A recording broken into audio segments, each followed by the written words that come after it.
I'd like to call the Town of Cedar Lake Plan Commission work session for September 7th, 2022 to order. Please stand for the Pledge of Allegiance. I pledge allegiance to the flag of the United States of America and to the republic for which it stands, one nation, under God, indivisible, with liberty and justice for all.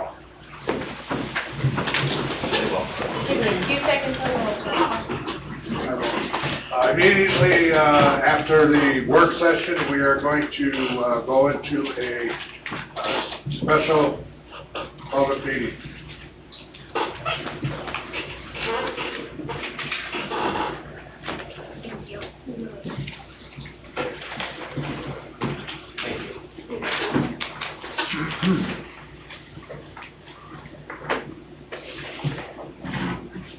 Roll call, please. Mr. Carnahan? Here. Mr. Foreman is currently absent and is anticipated to join via Zoom. Mr. Sharp? Here. Ms. Fowler? Present. Mr. Becker? Here. Mr. Parker? Here. Mr. Kapora? Present. Mr. Oliphant? Here. Mr. Austin? Present. Mr. Salatis? Present. Ms. Abernathy? Present. New business, Birchwood Phase 1, station performance letter of credit to maintenance letter of credit. Hi. Hello, Jeff Yatsko, Old Toff Homes. We had just received a punch list from Don about a week and a half ago, I think. So we had anticipated rolling this into a maintenance letter of credit. However, the due date's quickly approaching. It's October 5th. So I don't believe that we'll work out the punch list items and have a maintenance letter of credit and everything in anticipation of that. So we're going to ask that we extend our performance letter of credit so that we can work out Don's punch list items and make sure everything's wrapped up and then roll this into maintenance soon thereafter. How many items are on there? Not many. There's just one paving item that could trip them up a little bit regarding one of the bike paths. All the other items were rather minor, but that's the only one that may cause it to extend a little. Any questions on it? Any comments? No. No. Well, I guess we're all set to go next 2 weeks. So I guess the only thing I need to give my bank direction on an extension. So currently it expires October 5th. Am I okay just to have it extended for a year and then we'll roll it over sooner than that? But if we get caught with the winter and I can't pave the trail, then I'm kind of already stuck into the spring. So if that's okay, I just have to give them a date so they can get an extension for you. We're going to do it 9 months to a year, and hopefully if we won't need it. I don't think we will need it. Right, I don't think I'm going to need that at all, but at least I just give them a date so we can move forward. All right, sounds good. Okay. Sounds See good. you in 2 weeks. Yep, thank you. I think that.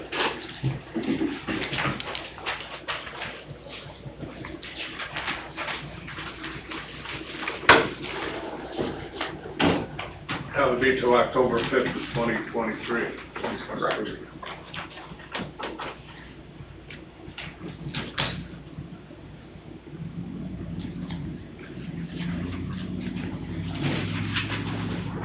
Okay, number 2, Cedar Lake Storage LLC request for reduction of performance letter of credit.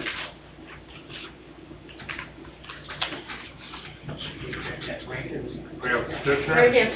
Oh, that's all right. That's all right. I didn't see it. I know. John Carver was here. Chris is going to get the mic for. Okay. That should be fine. Oh. I think you are. I'll be fine. I'll raise my voice if I need to. All right.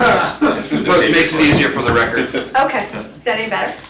Yeah, Not really? wow, same to me, but Okay. I can't hear anyway.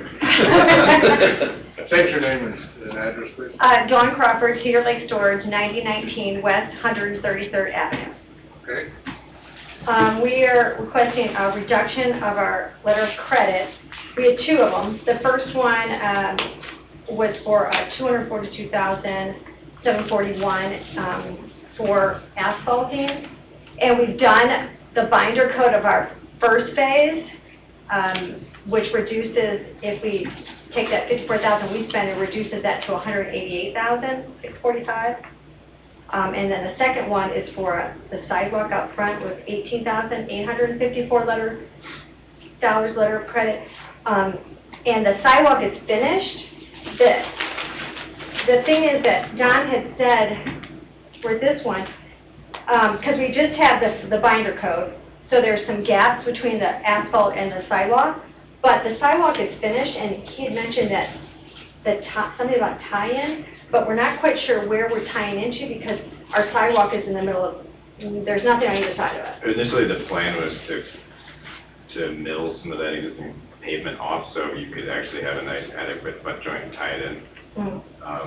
So I need to get out there and inspect it. I'm planning tomorrow morning to do it. Because it's actually ending at grass on either side. Yeah, it was the pavement tie-in to the sidewalk going through. So the Where was plan it? actually showed it being milled out to Lakeshore Drive, which I don't think we need to do, but there has to be a clean joint to actually butt your sidewalk up against the existing pavement. So right now, there's kind of a gap there. Right, Yeah. because as soon as we finish the top coat, which Yeah. we will do after we get the trucks going in and out by Yeah. spring. We'll Yeah. have that done. So I just need to look to make sure everything's installed, and then we'll recommend either roll it into maintenance or reduce it to whatever's still outstanding. Okay, So I'll have that number to you probably Friday. I'll okay. probably get out there tomorrow and look at it. And then the other letter of credit? And the other credits, though, just to remind everybody, the 242 one is kind of the private letter of credit that was tied to their interior improvements for phase 1 and 2, and you have done your binder, I've been out there, so that will be reduced accordingly to what's been installed. Okay. So, I'm sure your number's correct, but I need to get out there, and then I'll run the numbers on our spreadsheet, and Okay. we'll issue a letter. Yeah, Yep, okay. so, We'll add those numbers in 2 weeks. yep. So will she have to come back then regarding the sidewalk? I need to get out and look at it. If it's not quite right, then we'll do a reduction. If it's all good, then we'll do a rollover to maintenance. So you'll let her know if she Yeah. has to come back? Yep, Okay. yep, Then, And then let us know in 2 weeks yep. That'll all be in the where it letter. stands. Yeah, the letter will go to you as well. yeah, okay. All right? All right, thank you. Any other questions, comments? No? Thank you. Hey, Don, what time will you be out there? I'll make sure I'm there too. I'll be out there first thing in the morning. 7, 8, 8. 8 o'clock? I'll make sure. All right? Thanks, buddy. Have a good night, you guys. Thank you. Thanks.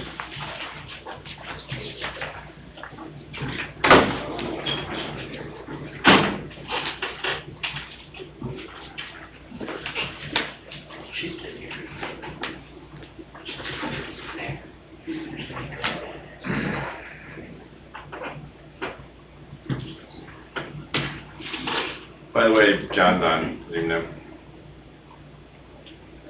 Yeah, that's correct. I couldn't unmute myself early on, so I just been listening.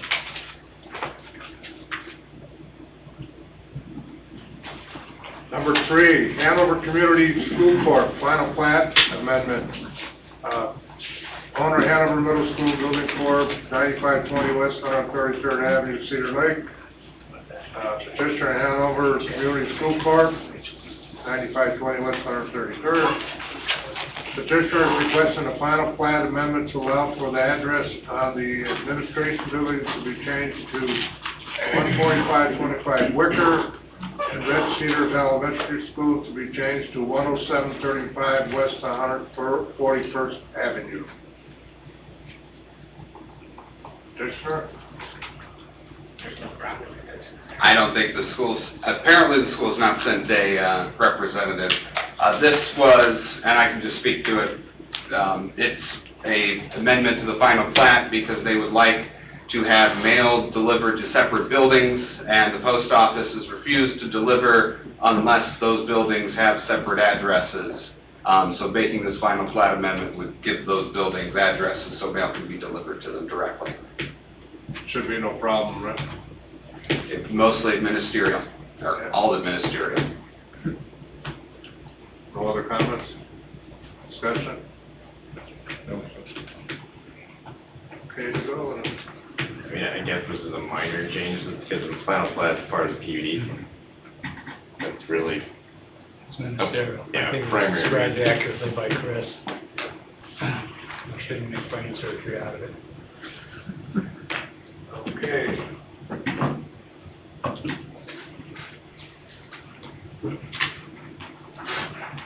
Number 4, Silver Meadows. I brought them, I think I'll put them on. Evening, everybody. I am Rick Hemphill with Diamond Peak Homes, 1313 White Hawk Drive, Crown Point, Indiana. Petitioner is requesting a preliminary plat for a 98 lot subdivision to rezone from agricultural to PUD. Correct, sir. First, Don, Michael wanted me to tell you that he's reviewing your notes with DBG, and they're just kind of digesting right now. Also, we are aware that boring need to happen for the wellhead. It's going to happen sometime in October. We're fully prepared to help out in any way we can with where that location is to be. So just as an FYI from Michael on that one. Why I came in today was, I'll be brief, I promise. I'd like to propose 2 new plans for this community that are smaller than the typical R2 zoning. First things first, this is our standard lineup that we're going to be offering in the community. We do have additional plans on top of this. All of them meet the R2 zoning. They're all over 2,200 foot for square foot for a 2-story, and they're all over that 1,800 square foot for a single level. However, I do want to add a small ranch and a smaller 2-story, and I did bring some renderings for that. The ranch would be, and I've got some to pass out if you'd like. Sure. Great. Hi, Sherry. Would it be okay? Oh, yeah. Great, thanks. You're welcome. That's right, there's a couple layers left too. You know what, I should have just passed them both at the same time. Very good to everybody. Yeah, and I'm sorry, John. Thank you. And why he's doing that, for those of you that aren't on the town council, this is 40 acres that we swapped with them for our dewatering facility. So he's adding 40 acres? So it's 40 acres that used to be the town's, and we swapped with them. The 40 acres that they own, we swapped it, and it's where our dewatering facility's going. Okay, so then it's going from, what is it, 98 homes now to how many? Oh, it's still gonna be 98 It's homes. still 98 homes. It's gonna be on Parish and 155th. I know where it's gonna be, but I'm confused with the other 40 acres. Well, that, I'm just giving you as clarification how that got to be. It plays no part in this. It's not additional acreage. It's not. We initially purchased 40 acres and then we land swapped with the town of Cedar Lake.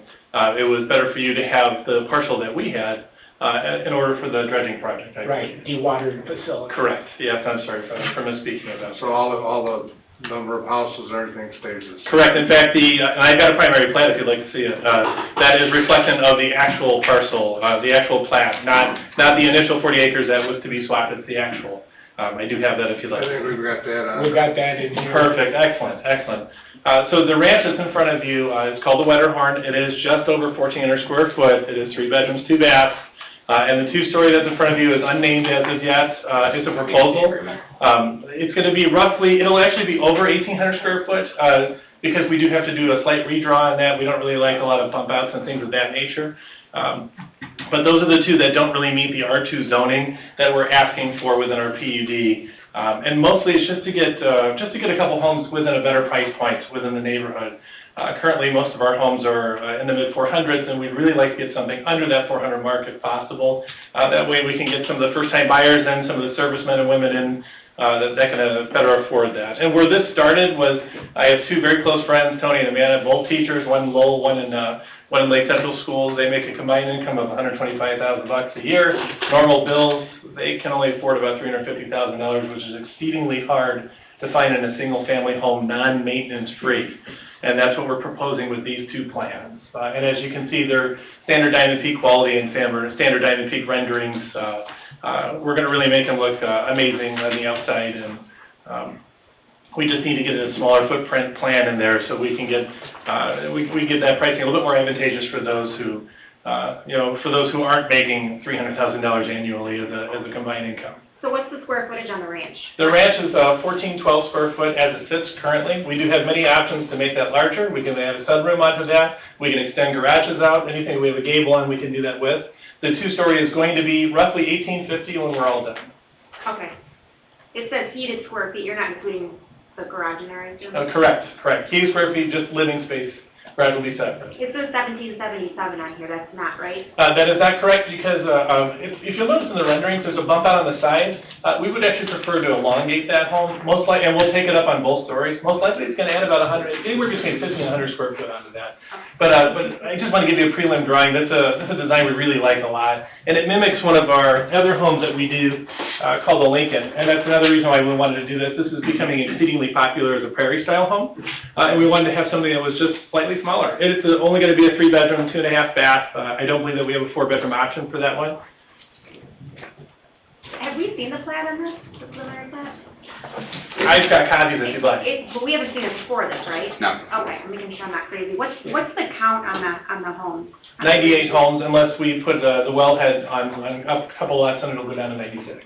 So how many of these smaller ones do you want? Quite frankly, we don't really anticipate there being a huge influx of them. I just want to offer them. Most of our homes, most of the people that move in our communities are moving in homes over 2,500 square foot. And our standard ranch plan right now is 1,900 square foot.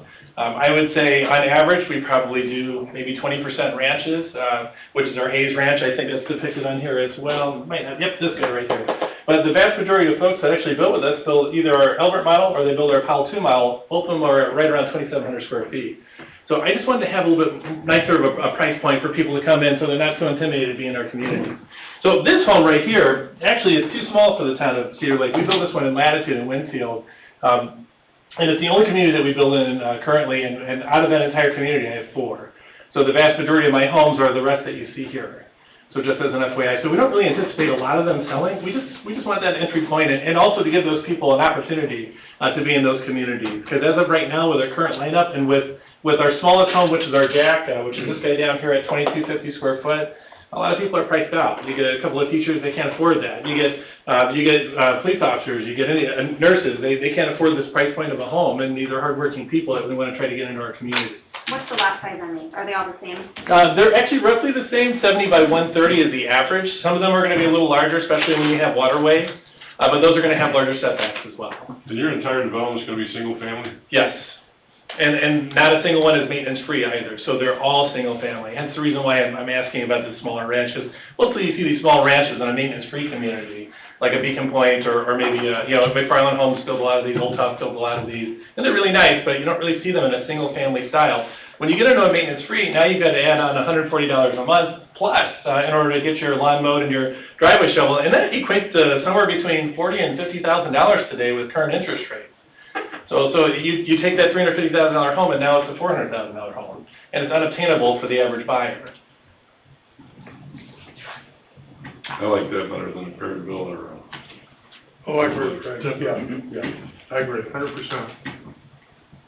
would Do these have basements? All of them. Every one of our homes comes on a full basement. Okay. If this was something that we would consider, could you cap the amount of, I would just hate to see it all end up being, there'd have to be a number, it's, in my head, if we allowed it where it was only so many of these smaller ranches and so many of these smaller two-stories. I would say that we've never done that before. I wouldn't know a mechanism in which to do that. Unless you said you're only allowed 25 and that's it, or you're only allowed 20 and that's it. All I can give you is just historically, we don't build a ton of them. We don't build a ton of smaller homes. Mostly they are larger homes.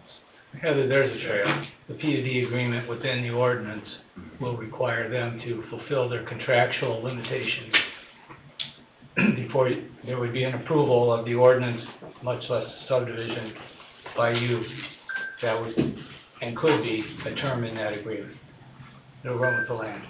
a maximum number? Absolutely. It just might make us up here feel a little bit more warm and fuzzy about it, is my thought. But it said in Winfield, you don't have that many. I understand, but the market right now dictates that you're right, there is nothing in that price point. So in my head, I'm thinking there's going to be a ton sold. Yes and no. With respect, in my experience, in today's market, first of all, let's call it what it is. Today's market is exceedingly challenging, to say the least. A $350,000 home today is $2,675 a month on an FHA loan.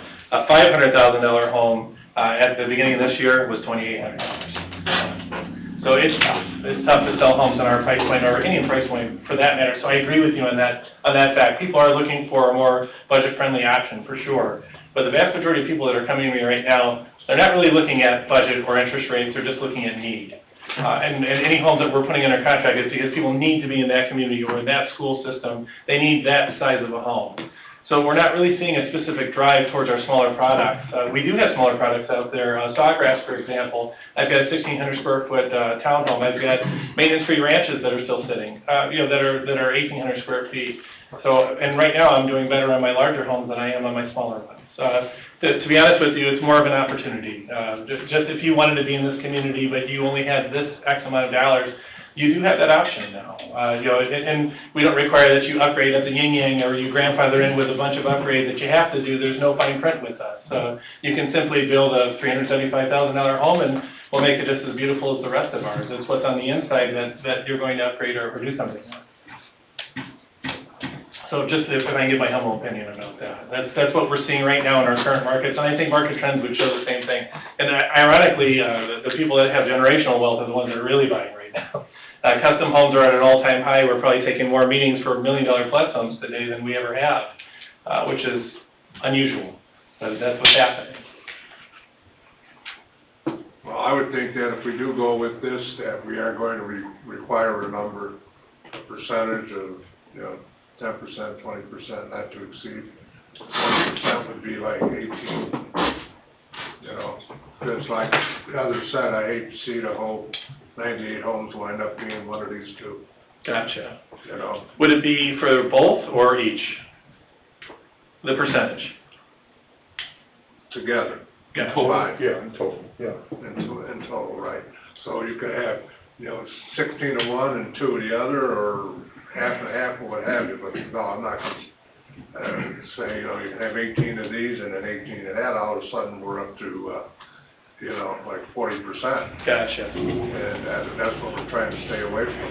So I would think that if we do approve this, that we need a number.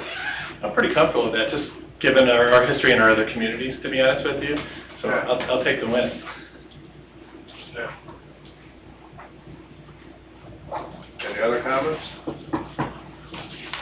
No, sir. Oh, sure, absolutely, I'm sorry. Sure. So, Jack Hulls with EVG, we're the engineering firm on this project. We did submit full engineering along with the PUD documents. We did get review just recently from Don on that, so we are not expecting to be back here in 2 weeks for a primary plat hearing. We would, in addition to the fact that we have some ongoing conversations with the town regarding the wellhead, we would expect to be deferred for the work study in October, at which time we will have the engineering review wrapped up. Well, what we're really looking for at this meeting is your level of comfort regarding some of the bulk standards that we'd be incorporating into the PUD. So,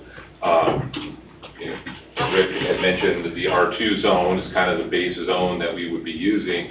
Your zoning says 80 by 120, I believe, or 125. This 10,000 square foot is your minimum lot size. We're asking for 70 by 130, which is a little bit less than that. We're going to keep the R2 setbacks, so 30 foot in the front, 30 foot in the rear. I believe it's 30 or 20 in the rear, one of the two, but the rear would not be changed. And then 8 foot on the side yards. And then as it relates to the bulk standards regarding the housing, your zoning says 1,500 square foot foundation for a single family. So what we would be asking for is 1,500 square foot for a percentage of the homes. And that would be for ranches. For 2-story homes, we would actually have a smaller number for the foundation, but it would be a larger number for the total square footage. Your ordinance doesn't really address that. It says 1,500 square foot for the foundation, and we want to make sure that you're clear that the 2-story homes will exceed 1,500 square feet, but the footprint may be 900 or 950, 1,000 square foot for the foundation. And then there'll be a percentage, I'm hearing in the neighborhood of 20%, that would have a variance or would have the ability to go to a smaller number, and we would set that number also based on the house plans. So if it's 1,400 square foot or whatever the number is, we would say 1,400 square foot for a ranch or 1,600 square foot for a two-story home, and there'd be 20% of those allowed. Really, we're not seeking any other variances to your standard ordinances, so it's really just a bulk standards item related to the zoning.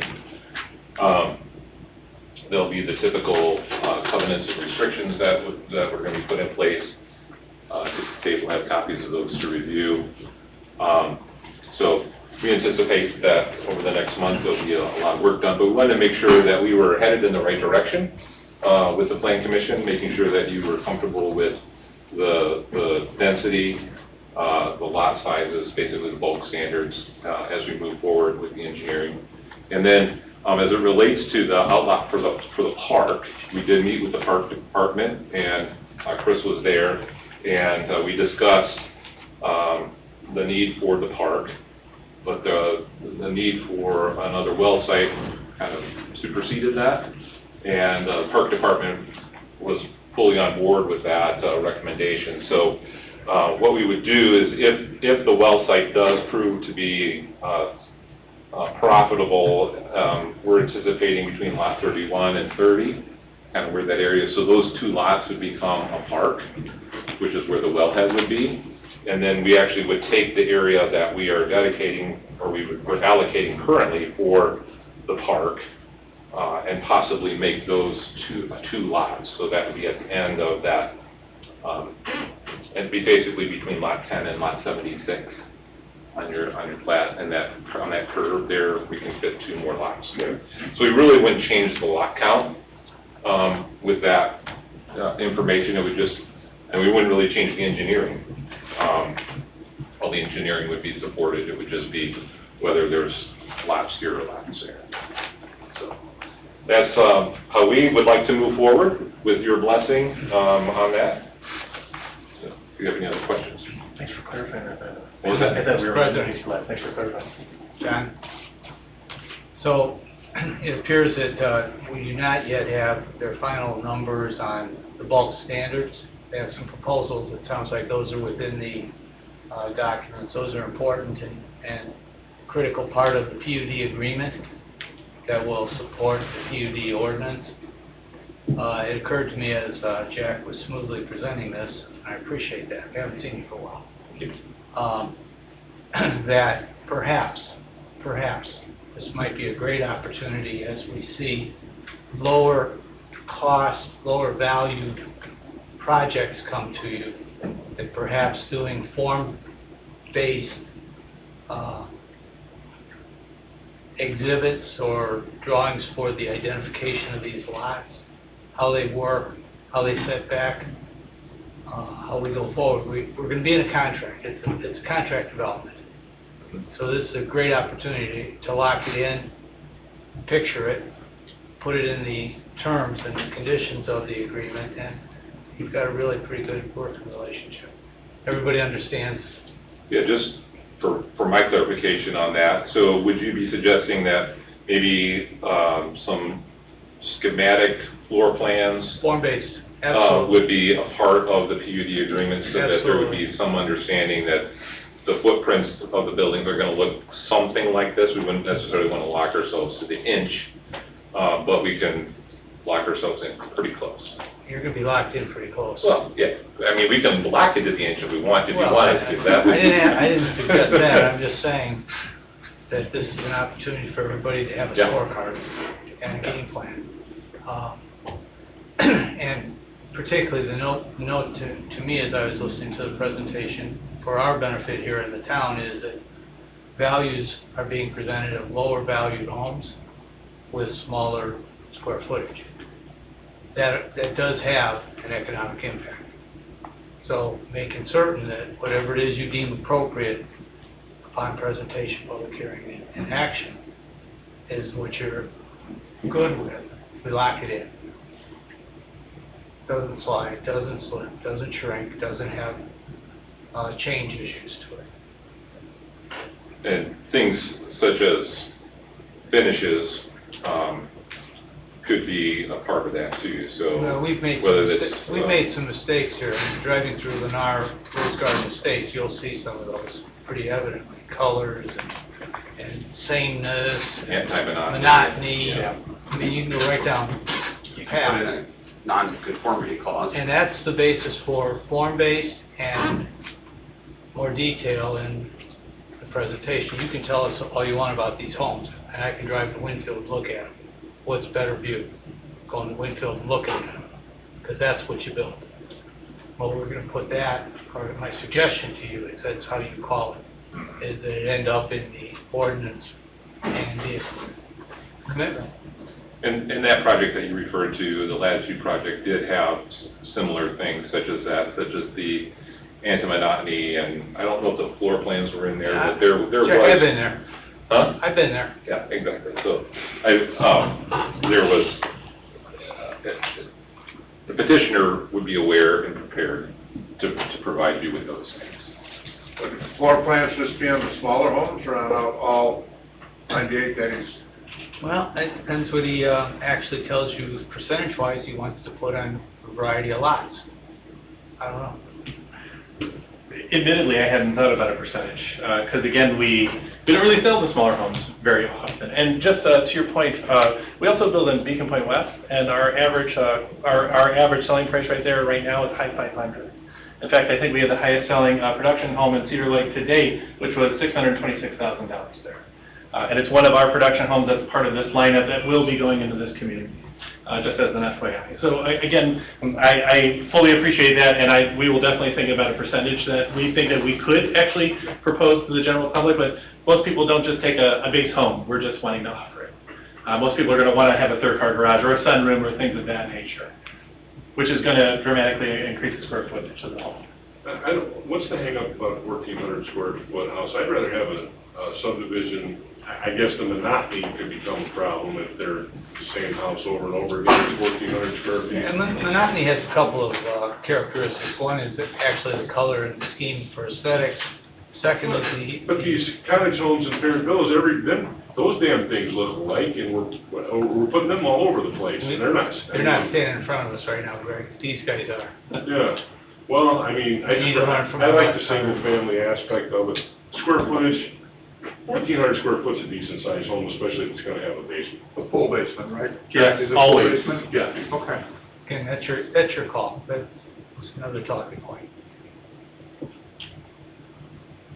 Yeah, and I agree, Greg, I agree. Yeah, I live in a larger ranch myself, but after World War II, all the homes that were built were 1,000 square foot, 1,200 square foot ranches, 3 bedrooms, one bath. I lived in one. And Cape Cod, they were under 1,500 square But foot. you bought it from Sarah's for $39.95.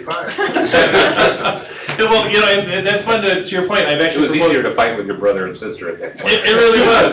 Craftsman homes are my favorite. Like Sears or Roebuck, Craftsman homes. They didn't start off big. In fact, they started off big in bungalows that were about 1,100 square foot. Those bedrooms were 8 by 6. Like they barely fit a bed in there half the time. I think the main thing that no one wants to see is a subdivision with the same structure on every lot. That's the same color. And we don't want to see that either as a builder, because that is monotonous. And that's something that we would typically, we're not going to have 4, 5, 6 ranches in a row. In fact, most of our contracts say that you can't have the same thing unless it has a different exterior elevation. One has third-car garage, one doesn't have third-car garage. There has to be some manner of change to it, so it doesn't have monotony at that point. And in all of our subdivisions, it's only happened on a couple different occasions and it's always been happening in the largest homes where somebody wants an Albert right here and an Albert right here. These 2 lots are perfect. They know each other. In the Beacon Point subdivision, we have 4 firefighter families that spent over $600,000 with us each home. So, and they all wanted a similar style home, similar style color, but we made some significant changes to make them look different. That's something that we would aim to do as a developer no matter what, because we don't want to be stuck in that monotonous bubble either. That's not the kind of homes that we build. I got a windsock hanging out in front of my house so I can find it, because they all look the same. You got jokes tonight, you're funny. Any other discussion or questions? No, I'm not mad about it. Normally I don't like deviating from our plan, but I appreciate you not asking for prepared villas and cottage homes, and so I think, for me, I'm willing to give a little bit because of that. I think your lot size isn't too far off, pretty close. But I think we're gonna stick with what Mr. Austin said and, you know, kind of make sure everything's put on paper. Perfect, and we can definitely work on that for you folks, as long as everybody's okay with, to move forward to work on that for you. And it's gonna be the same quality build as the other homes in that subdivision. 100%. We don't go backwards, we only go forwards.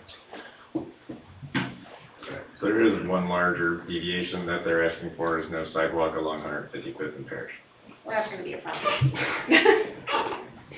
And why don't you wanna put the sidewalk there? Jack, you'd be a better one to answer that one.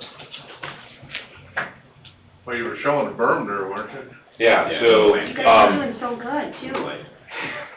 Sorry to derail. it's related to the berm, it's related to, you know, connectivity. I think we were basically, I think we're adjacent to the park to the north, and, you know,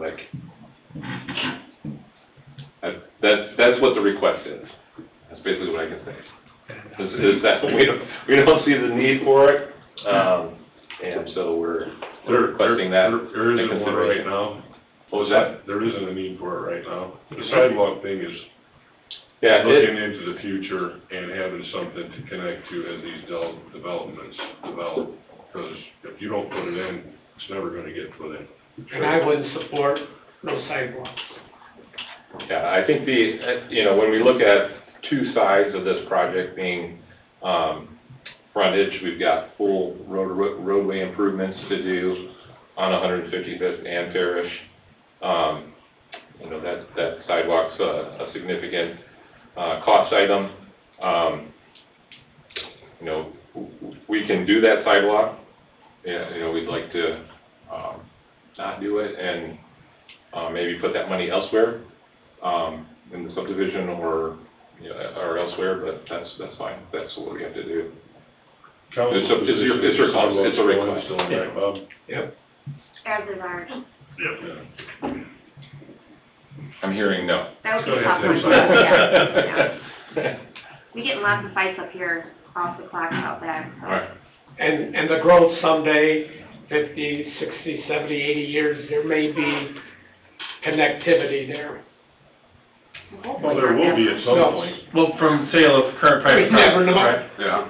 Would never Because be if I'm not wrong, connectivity. that ends into like a private parcel that's like an old farm, I think, or maybe a small parcel, and then are they just parcels going down that are privately owned? I could be mistaken about this, but I think that's probably why Jack has proposed not to have it, because it doesn't really go into available land. So the person you guys are developing was privately owned. But the truth, I meant, there's just a single-family home currently there. But The sidewalk on Centennial was not contemplated to connect to anything when you required it to be built. And today it's used excessively, a lot. It's the one on the north side of the berm at the south end of Centennial. And what's happening down there, as soon as these, you know, the owners decease, the heirs are selling the properties. Sure. Folks like you, they're developing them. To say that that's not gonna get developed quickly, or within the next 20 or 30 years is kind of naive. So you're developing that one. They're all gonna get developed at some point. I'm going to tell you, I'm kind of naive to this entire process. Typically, they just sell houses, but if I'm being honest with you folks, and I was asking an honest question, I wasn't trying to be snarky. I honestly don't understand how that works. And it actually helps me to explain this to homeowners too, when they ask me why there's a sidewalk there. Are we going to be building beyond that? And that's a really good response to that. Well, not now, but if we don't do it now, then it'll never get done later, so wouldn't you want it in now? So that makes better sense. So actually, I really appreciate the information. That's the council's, that's why the council's position is what it is. Sure, and that actually makes a lot of sense to me, that you've articulated that to me. Thank you. So from a construction standpoint, this project will be built in probably 2 or 3 phases. The first phase, there's an agreement with the town to connect temporarily to Lynn's Way with water and sewer use services. And then there is a master plan for the town for interceptor sewer to be installed along 155th. This project would ultimately connect into that. And so, part of our, consideration on this project is that we're waiting for the majority of this project until the town completes their sanitary sewer extension project to this site. So when are you hoping to start phase one? phase one would be a beginning in the spring. And about how many homes is that going to be? We have a commitment for 30 homes, and so the engineering plans do show a temporary lift station that we'll be installing with force main, actually all the way back up to Lynn's Way. We're doing water main extensions from Lynn's Way down to this site.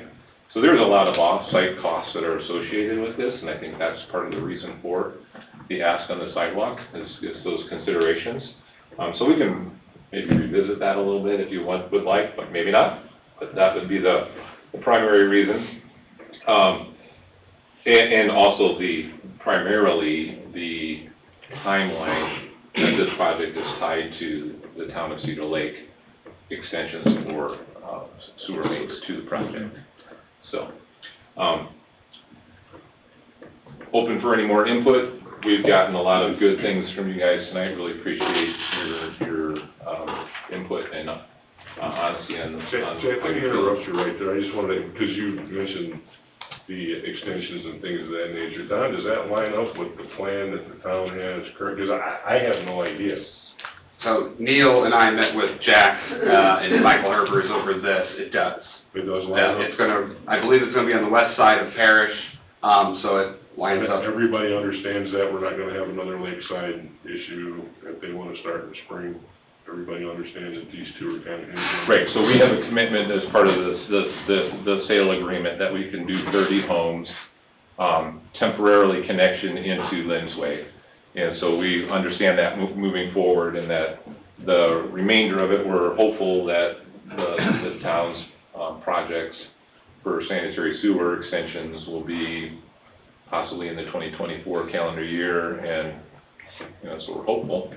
And so we can continue rolling into this project in 2024.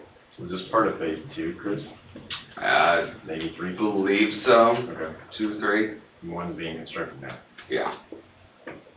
And the phase one, No. with the 30 houses, will that be lots 1 through 30? No. No, Well, maybe. because it comes off of Parish in between Yes. lot 1 and 31. Yeah, so we're coming off, it is the first 31 homes, so we'd probably have to knock one of those off of there, but, the numbering, I did do the numbering to coincide with, phase one. Okay. Lot 30, 31 is gonna wind up being a park probably, right? Correct, so there'll be some tweaking with this depending on, if we need the results of the water test first before, we really know if that's even gonna be something that happens, but. I would hold my reservations on the well. We haven't had, or those that have tested in the area haven't had an extreme amount of luck, but we're gonna test it because this is our one shot. Yeah. Otherwise, it'll be a road. Eternally optimistic, we like that. Chris, we have all of this documented, so the agreements that are being reached or have been reached are documentable and included in the PUD agreement? My understanding is that I saw it in writing, I don't remember what I saw it on, if it was just a memo or something like that, but I did see that in I'm writing. asking, I don't have it. Yeah, so we'll make sure that you do get that, so. And in the PUD. Yeah, we put it in the PUD. Yeah, and so That hasn't started, Bob. so many times PUDs have timelines, so I guess where I was going with that is that this PUD for ultimate build-out would be tied to the town project completion, because you can't just say 3 years from now, and then it takes 5 years for the town to get there. I'm not saying that that's gonna happen, but, No, those are the scenarios we have to think about. we're at the will and pleasure of those who own the property and how willing they are to sell it to us. Right. Well, there's surety performance tools available. Yeah. All right. So when do you think you have your ducks in a row to come back. We would like to be back here for a work study in October. And basically report to you the status. Hopefully I will have the engineering addressed by then, I should. And then we need to get with Mr. Anderson, the attorney, and make sure that those documents are prepared. Most of them are already prepared, so we just need to update some of those information and get that to Dave so that he can do his review. So the work session in October next month. Work session in October, and if that's successful, then we'll advertise for October Plan Commission. Just go to everybody, huh? Yep. Yeah, excellent. All right. All right, sounds good to me. Thank you. Thanks for your patience. Thank you. No problem.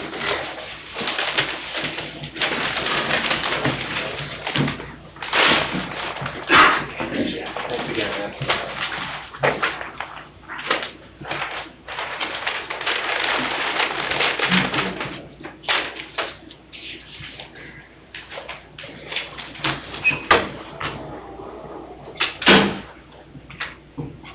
Number 5, Duddy Concept Plan, owner petitioner Robert and Joanne Duddy, 3625 Worth Road, Highland, Indiana, vicinity of 12721 Klein Avenue. Petitioner is requesting a concept plan for a 2-lot to 3-lot subdivision. We have a petitioner? I don't see the petitioner here, and I don't believe they're online either. Nobody's online. Yeah. I would ask to defer this until next month. They're not here. Or don't include it on the agenda until you're contacted by the petitioner who did not show up. Yeah, I'd like to remove it from the agenda. Please. Has it been here multiple times? No. No. No. Did it make the first meeting? Nope. Today is the first meeting. Well, I think we'll give them one more shot for next month and send them a letter saying if you don't show, We're going to pull it. it's over. How's that sound? Sounds good, John. Yep. Yep. Okay, so be it.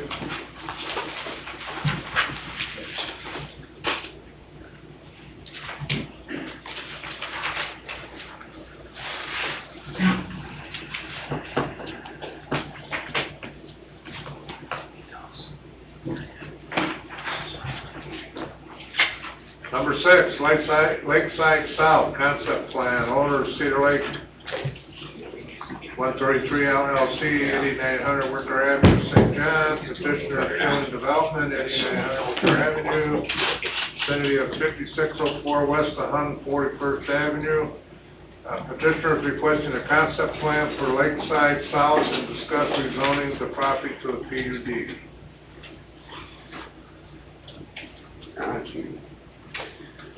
Good evening, Jack Slager with Shilling Development. Here tonight to talk about Lakeside South. For some of you, this may be the first time you're seeing this, and I think we presented a version last year at one point. I wanted to run through real quickly the timeline on Lakeside.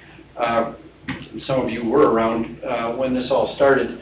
But Lakeside original, the section across from Lemon Lake Park, the original 80-acre parcel we purchased in 2014. In 2015, we submitted applications and preliminary drawings to the town. In 2016, we received approval for Unit 1, which was 54 lots. We began developing and building. We had builders in there in 2017 and Block 2 in 2018. In 2019, the second half, where Lakeside Unit 2 was approved, and we've subsequently come back for extensions on that approval for the last 3 years. In 2021, we purchased 197 acres south of Lakeside, and we met with, in May of 21, we met with Rick Everly, Tim Kubiak, and Neil Simstead to discuss utilities and annexation for that parcel. We went forward with the annexation process, which was completed in June of this year for the 197-acre parcel. In July of '21, we met with, we had a meeting with DVG, Rick Everly, Neil Simstead, Randy Niemeyer, Richard Sharp, to introduce the original version of the plan, and again, talk about utilities and things of that nature. In the last month, August of this year, we purchased 22 acres adjacent in the northwest corner. We purchased 22 acres from Lawton Development.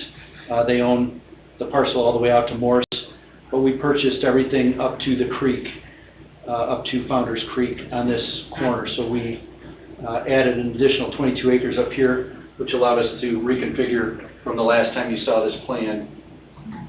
And that brings us to tonight. So I wanted to talk about what is now a 220-acre parcel, recently annexed into Cedar Lake with ag zoning, so we're basically starting with a clean slate. We've worked for over a year with a land planner and a landscape architect to come up with the design.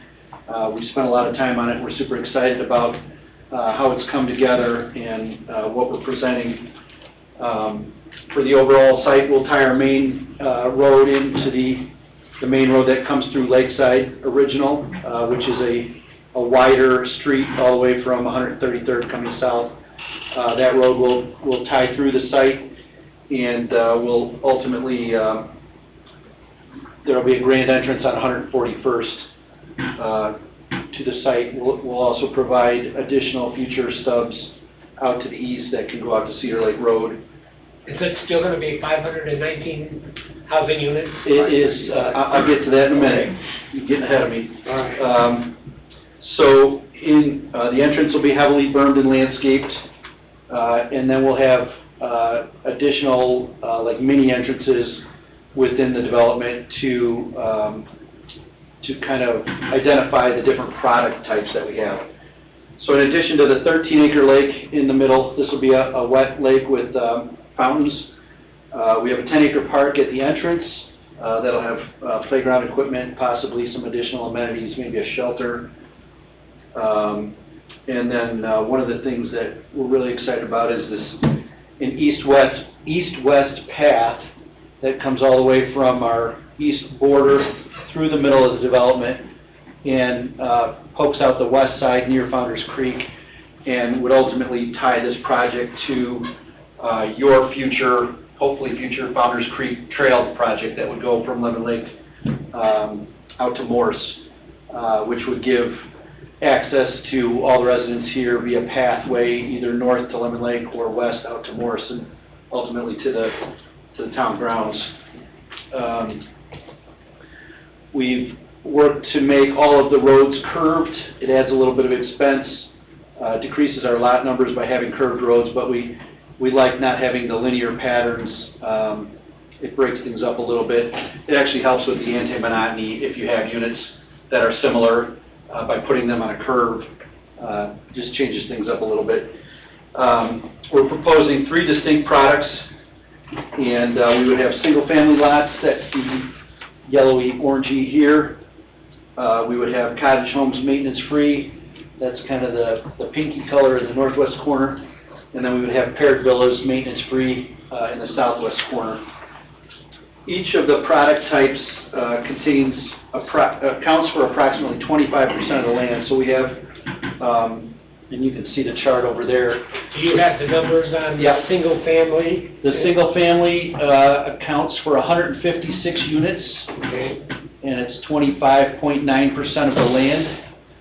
The cottage homes is 210 units and accounts for 25.4% of the land. The paired villas are 230 units and accounts for 21% of the land, and then the remaining 25+% is park, lakes, open space, trails, things of that nature. So each product is approximately 25% of the land, with the remaining 25% open space and parks.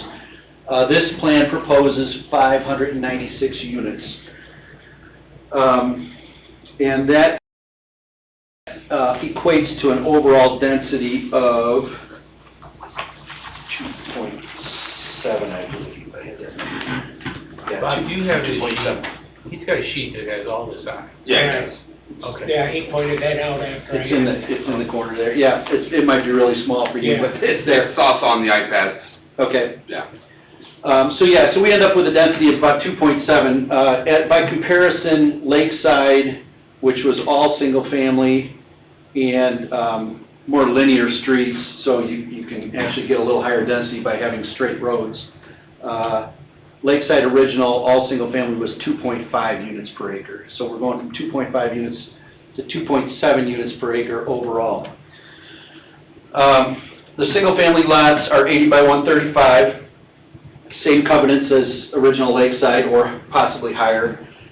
When we started the Lakeside development in 2017, we anticipated homes starting in the 340 to 360 range, and that may have held for about a year.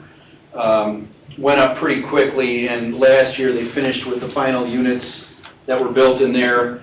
We're starting at 425, and they had the last two homes that sold in there were 535 and 600 in Lakeside, and that was before they put in the landscaping and pool. So you kind of heard the same story from the last petitioner. The costs of everything are going up, and we're trying to keep these things to where people can buy them.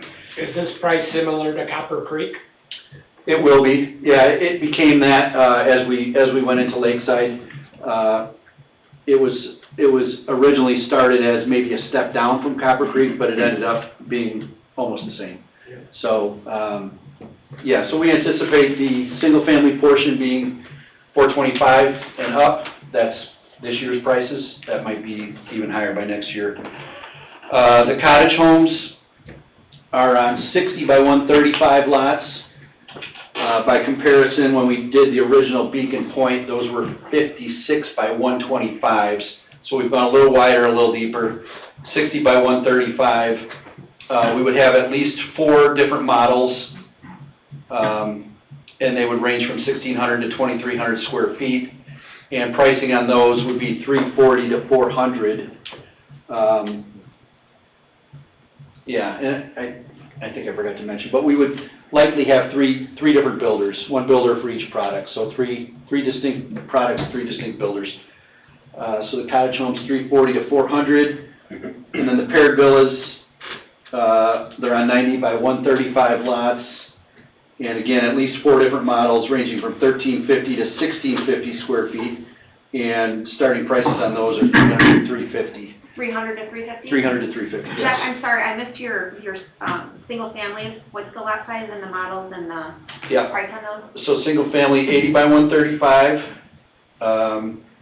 and starting at 425. And 4 models of those as well? We probably have more than that. We'll have the ability to have,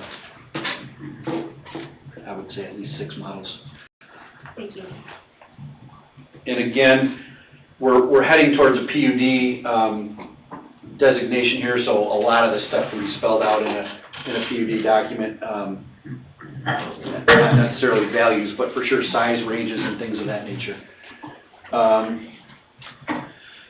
So I've gone through that. I wanted to talk a little bit about the challenges of this site. The site's relatively flat with not much character. It's a big open cornfield right now. Not a lot of trees, not a lot of character. We're going to move a lot of dirt. We're going to dig this 13-acre lake, and we're going to move all that dirt around, make some hills and things. And we're going to plant a couple thousand trees between the trees on the houses, the trees in the parks, and the walkways, and the detention areas. We're going to plant a couple thousand trees out there. There currently is no municipal water available at this site, and that was part of the reason why we had multiple meetings last year with Neil and Rick and Richard, you were in one of them, was the town working to get their new well site at the lighthouse and ultimately connected up to Lemon Lake Park for the future water tower. So the town is bringing the water main down 141st Avenue, and it will end somewhere in this area. We have agreed to take that 12-inch water main continue it down 141st Avenue, take it through our site, bring it all the way up through Lakeside, and connect to the 12-inch that we have there already, which will provide the link up to the new water tower. That's shown on there, but it's hard to see. But anyway, you get the idea. So we're going to run that 12-inch through our project to connect your new wells with your new water tower. We also do not have adequate sanitary sewer at the site, which is part of the reason why the original Lakeside stalled. The original Lakeside, when we had it approved, was anticipating a large lift station that would pump over into the Shades development.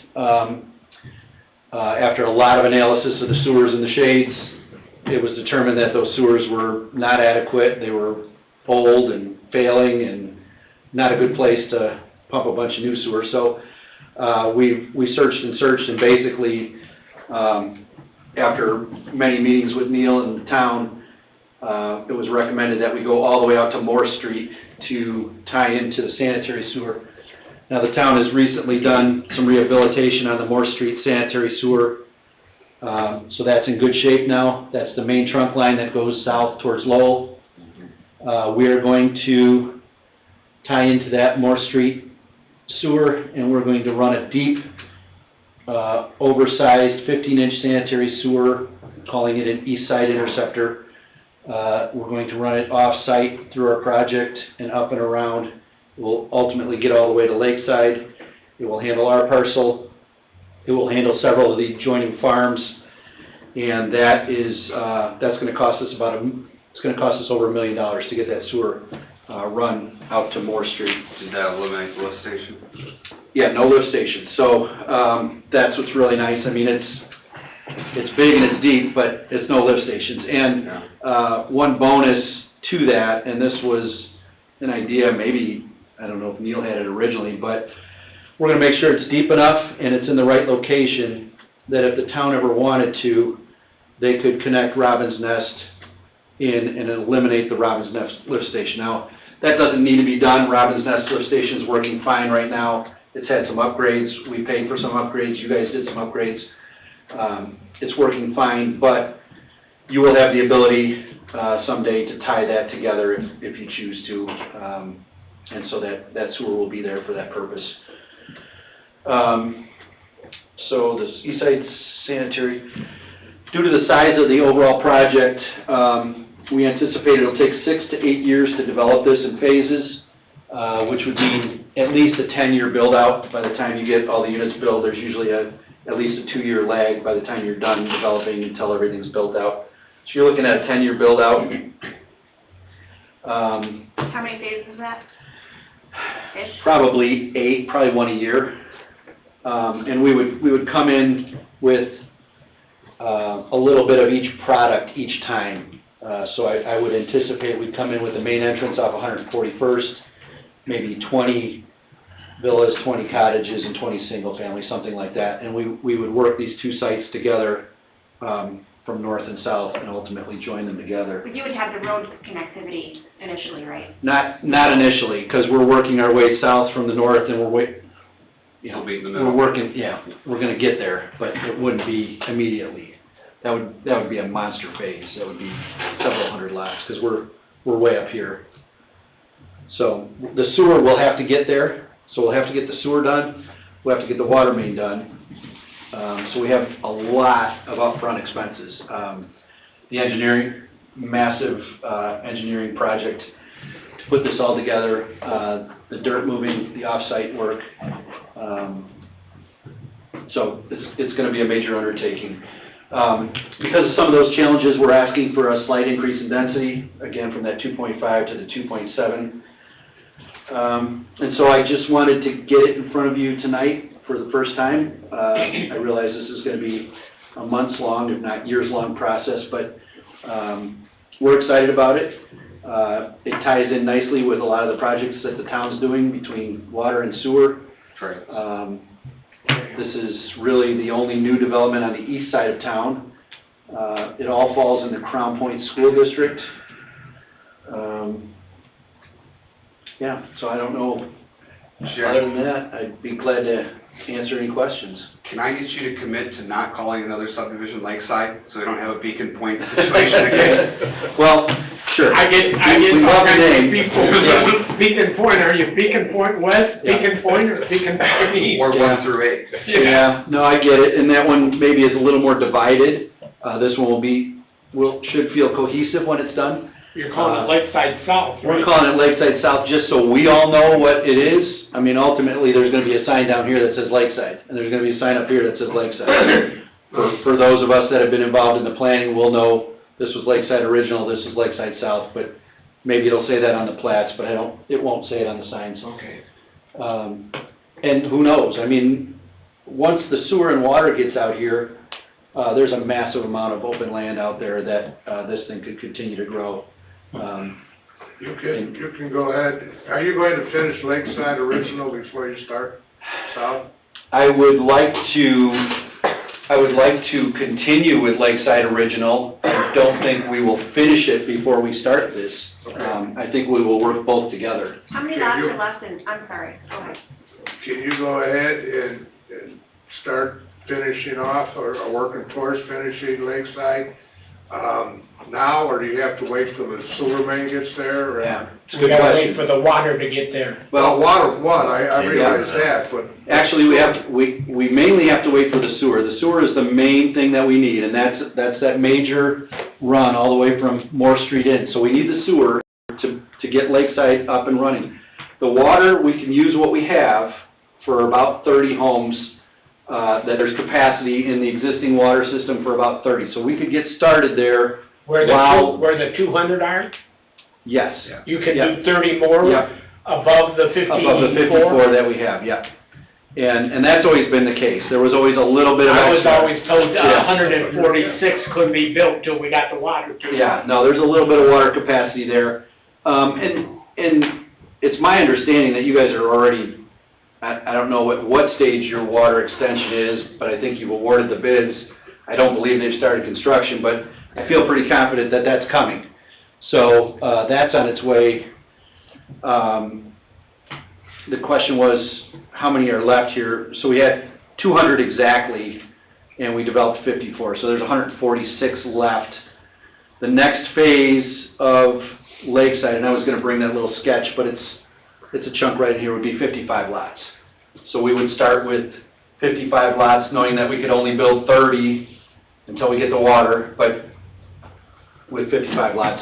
I thought you were maxed out you on can't water, now. Not on water. Yeah, I don't know how you legally and practically approve 55. If we're approving 55, we're saying 55 have sufficient water. Yeah. I'm not trying to throw any water on it. Yeah. But we had this discussion Yeah. back in the day about how far we could actually go with the extent. With what we have. Yeah. So there's a couple of factors, and Neil would be the ultimate authority he'll remember, talking about the, leftover capacity, I guess it's there.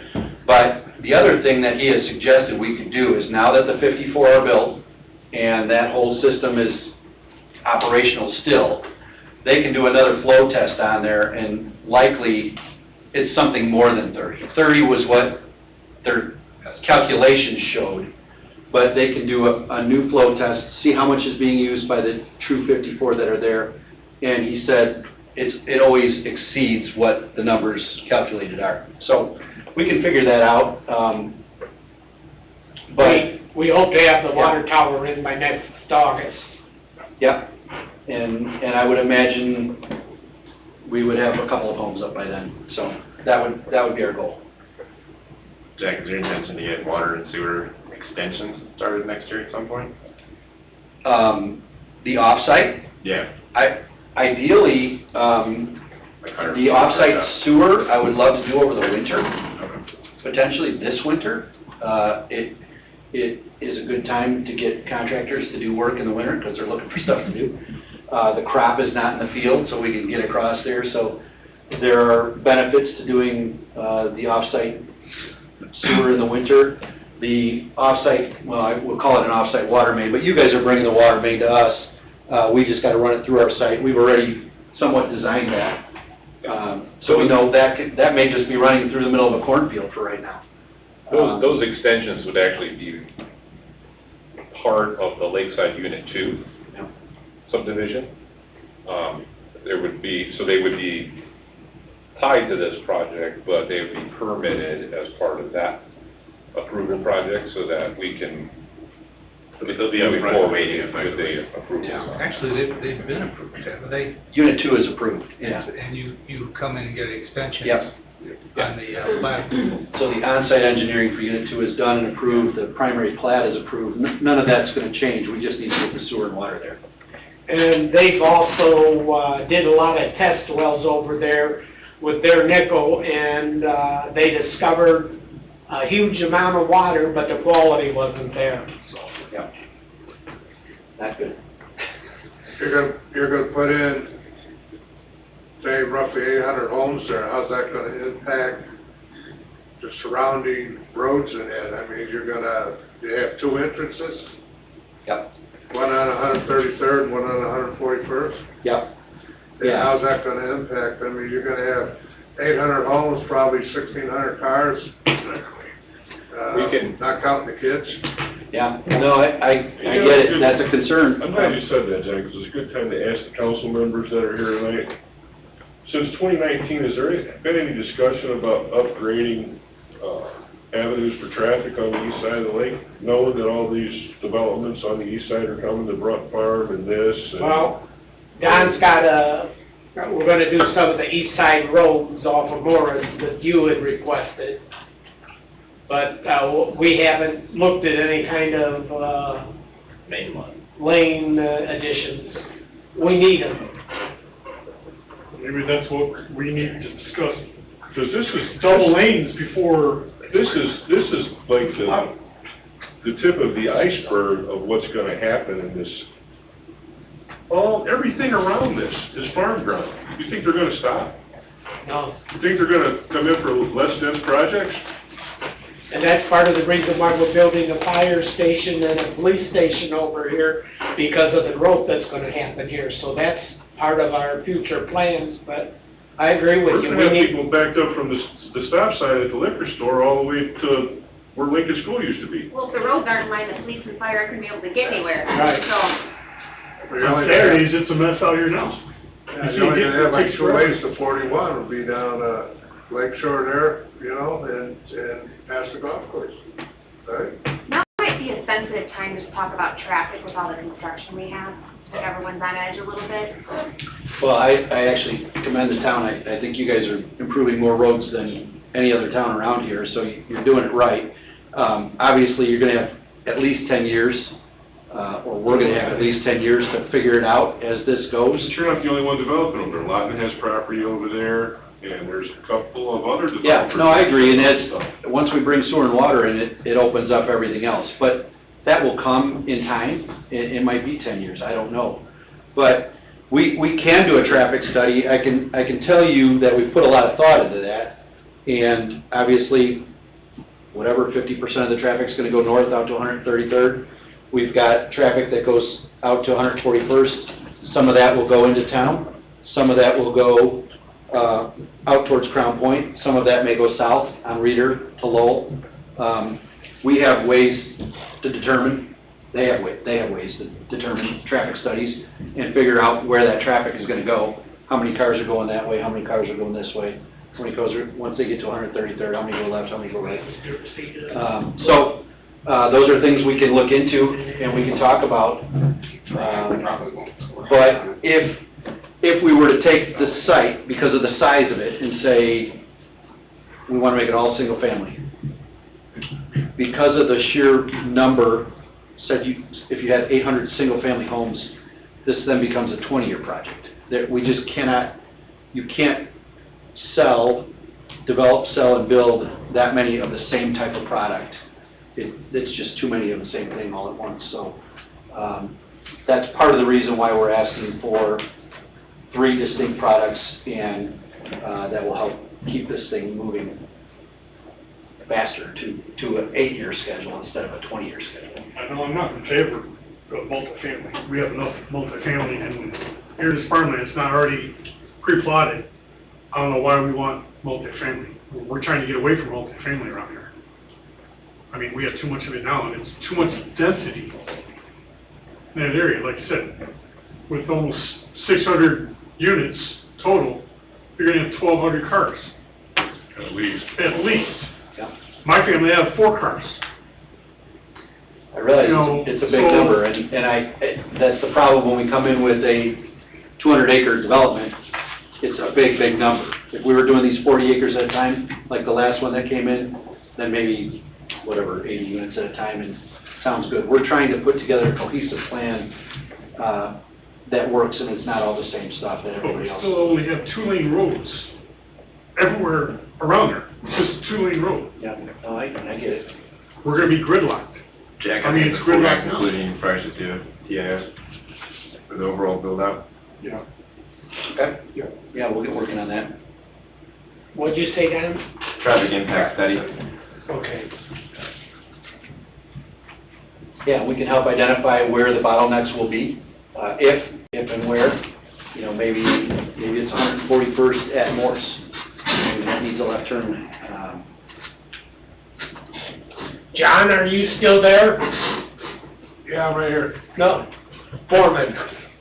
I am, Bob. I'm just listening and looking at the drawings and, thinking, silently. Definitely a lot of infrastructure needed out in that direction. But we definitely have a lot of cottage homes in our community, percentages-wise. I haven't updated the spreadsheet in a bit, but it's pretty high. John, when could you update that spreadsheet, do you think? Well, we have some cottage homes turned into, some duplexes turned into cottage homes, and some RM stuff turned into duplexes, so it's not that old, but it was, where last time I looked, you know, which wasn't that long ago, over 30% multifamily, if you count RM and RT, within our town. Now, the folks on 41 initially came, the Altough community there on the north end of town off of 41 originally came and asked for some duplexes, and we kind of shot them down and they turned them into cottage homes. And that actually turned out pretty nice.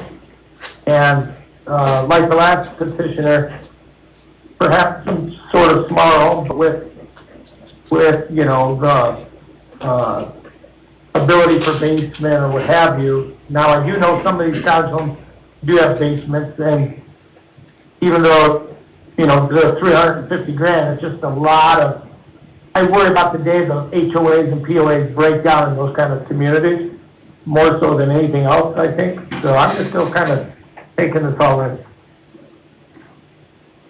Did you say, the last time you did a study of it, we had about 25%? No, greater than 30-some%. I'm guessing we're around 35. Alright. And maybe we want to get away from calling them cottage homes, because essentially they're smaller single-family homes, is what they are. But we can look at. Yeah, no, I'm not talking about cottage homes. And that number was primarily duplexes. It might be lower because we have all these cottage homes now, as opposed to duplexes. Like, for example, Monastery South is supposed to be a lot more duplexes. You guys converted a lot of those to cottage homes. So those qualify as single-family homes.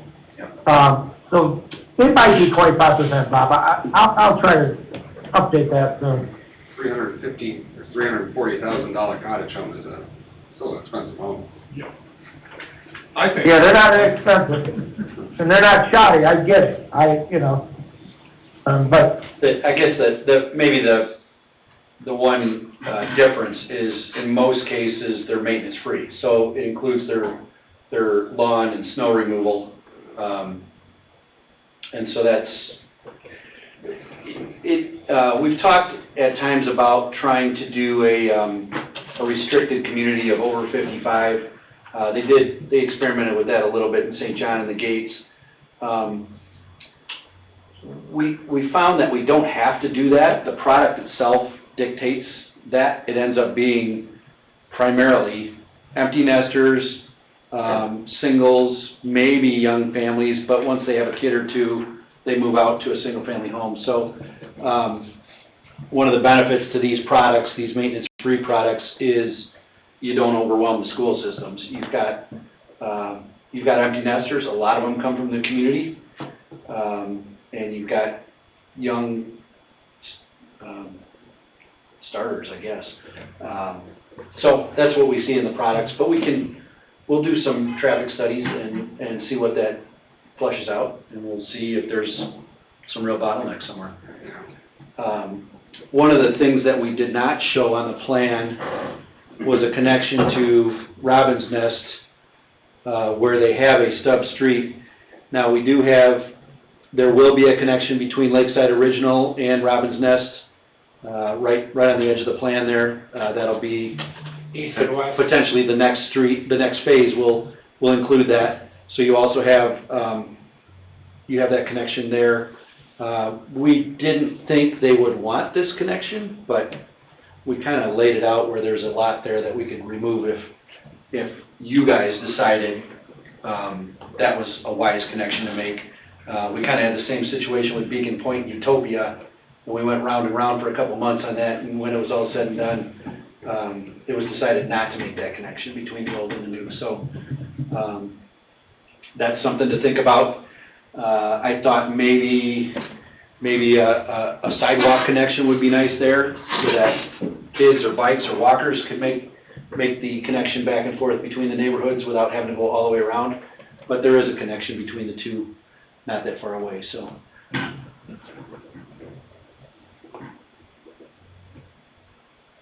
Any other thoughts or input, concerns? I mean, the density concerns me, and the lack of roads in and out. And then the impacts on the surrounding areas, just a lot of houses, a lot of units. We bring up 141st, the sidewalk.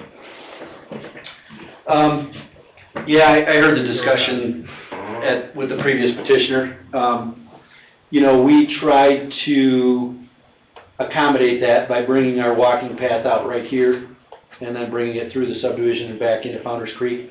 I get it. I mean, I like sidewalks. I'm frustrated when there aren't sidewalks.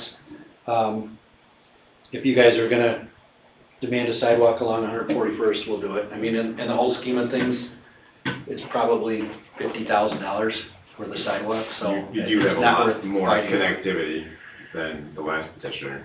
Yeah.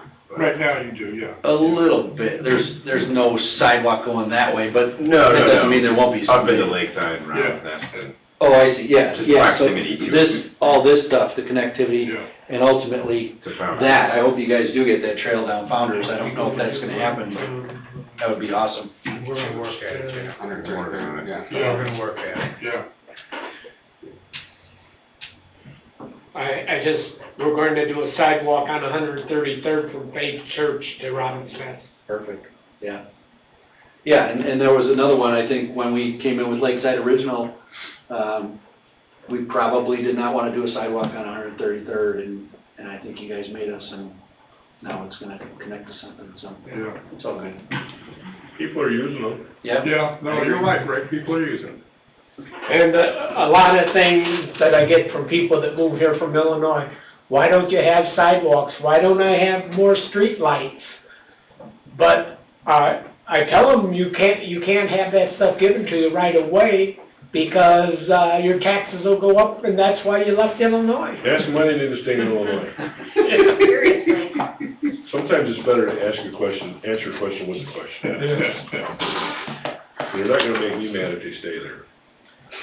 Overall, I see less, you know, I think less, what? period villas, Period villas. less multifamily.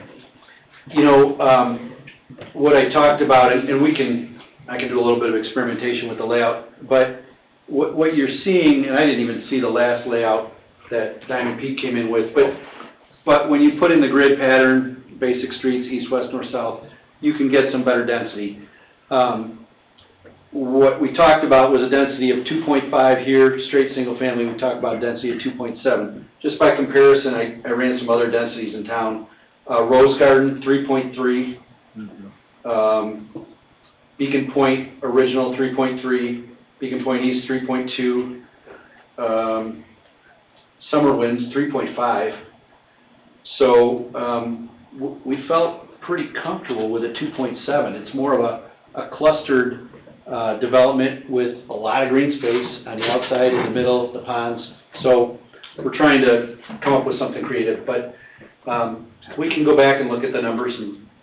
I like the fact you're gonna put a little lake there, because the lakeside I couldn't. Well, we got one up here too. Yeah, but We got one up here, and this is a massive lake, actually.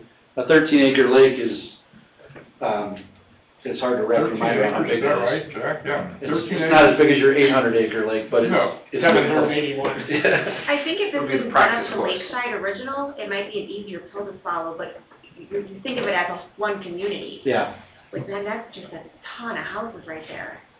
yeah, and we intentionally kept the single family here, with the hope that likely this would blend to single family. This, the cottage homes going this way, the, paired villas kind of down here, not really disturbing anybody. There's a lot of buffer on this side in the shade subdivision, so. Is there any possibility of taking roads, from, there to Morse? We looked at that. I won't say it's impossible, but taking a road out towards the Lawton property, we have to cross Founder's Creek. I don't know, Don, what the feasibility is of crossing Founder's Creek. I mean, I've been out a few times to look at it, and it's about as wide as this podium. You can hop across it. But I know there's other times when it's like. This is the CAD's the topography's challenging. You're gonna drop at least 12 to 15 feet from top of the bank down to the creek, whether it's small or not. Yeah. You're probably talking at least a box culvert, not a bridge. Right. So, I mean, that would get you your connection. We'd have to count on Lawton at some point developing his parcel and getting a road out to Morris, but, that's something we can look at for sure. So the potential two roads you have there, those aren't in, like, there's no plans for those now, those are just hopeful? This one and this one? Yeah. Correct, yeah. I mean, the other thing too is Founder's Creek's most likely gonna be on the west side of the creek. The trail? Yeah. Yeah. So we're gonna have to cross it at some point if we want to connect it, whether it's a pedestrian crossing or if it's a road crossing, you know. Or both. Or both. Yeah. Yeah. So, yeah. We can't get roads from Morse. But again, that would be a road, a future road stub going that way. Houses are gonna have to take. But again, these, like this one here, this would probably be one of the final phases. I mean, possibly by the time we get there, this piece has already become part of the development, so. Well, we'll definitely do some more working on the traffic and the access and things like that. We'll look at the density. Chris, you just want to comment on the density. I'll have to double check the comprehensive plan, but I don't feel that that's too far out of what's contemplated in our comprehensive plan.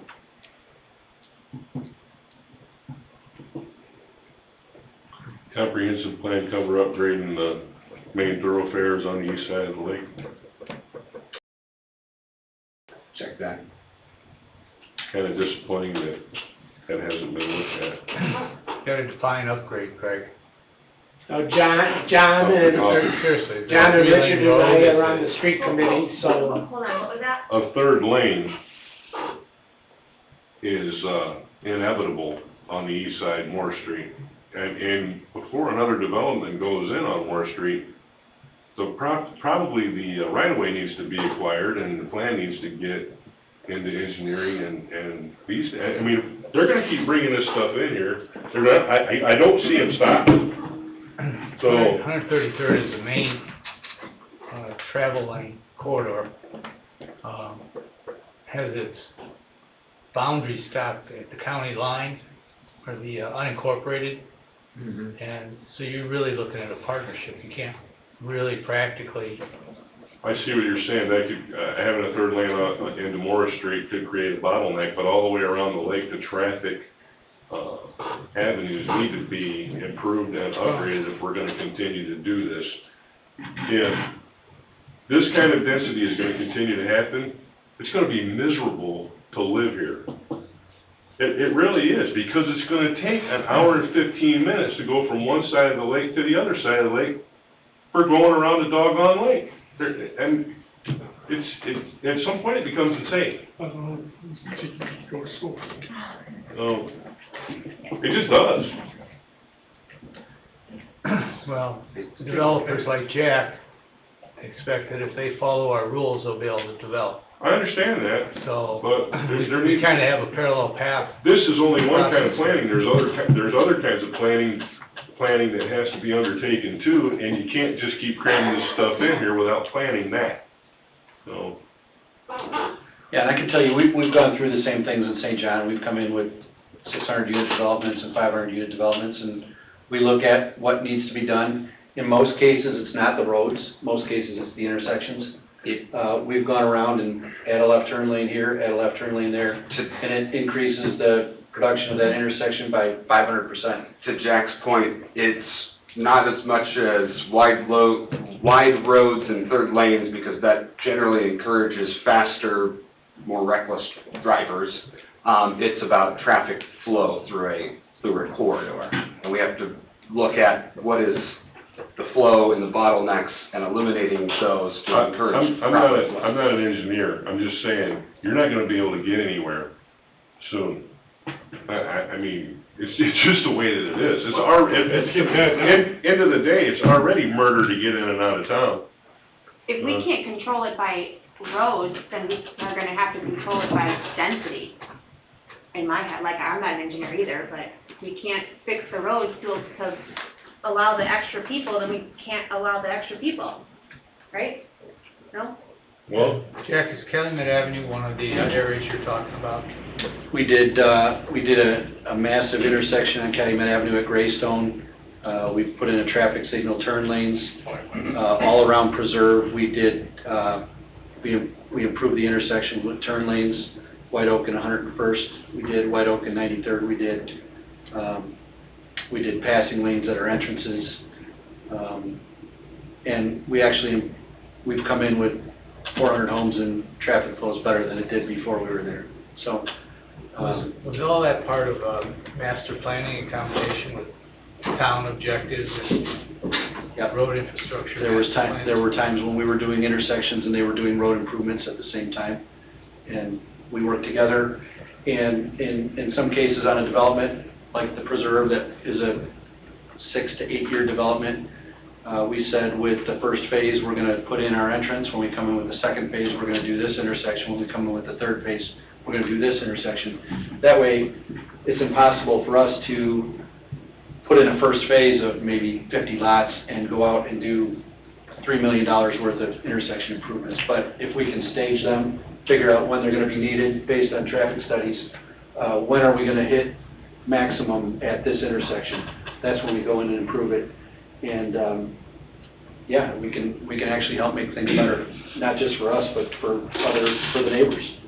Like in Robin's Nest, on going out of the subdivision, they got a right and a left hand turn on 133rd. We do that every time. Yeah. Every subdivision, I have a right and a left out. I don't ever want somebody that can't get out of my development because there's somebody waiting to turn left. So, every entrance we do is 2-lane out. You know the problem with that? If you're on the right, someone's on the left, someone on the left got a truck or something, you're in a car, now you're blind. You can't turn right. Never perfect. You can't turn right until the person gets out of the way. Yeah. So just because you're left and right, you can't. I've never ran into that going in and out of there, but you're in there every day. A lot of times people are going right down the middle now. yeah.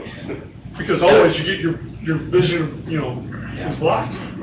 Gotta put the And you're sitting there for quite a while now on 133rd trying to get out.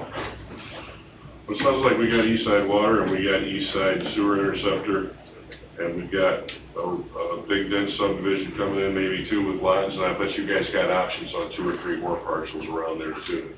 We don't yet, but I've spoken to the adjoining farmers. I think we've bit off enough right now that we're not really aggressively pursuing more land.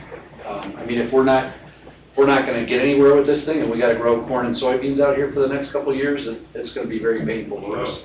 It'll be painful, but they'll pay part of it for us. But something needs to be done with the infrastructure if we're going to keep doing this. And I agree with that, yeah. You didn't just tell me you were gonna stop after this one, right? No, but I am saying that this will keep everything good for 10 years. I imagine the town wants to continue to see growth. I think the west side is somewhat built out, at least. I think you're right. the sewers What's are left? The east somewhat capped out on the west side, so. South side, between here and Lowell, and the east side.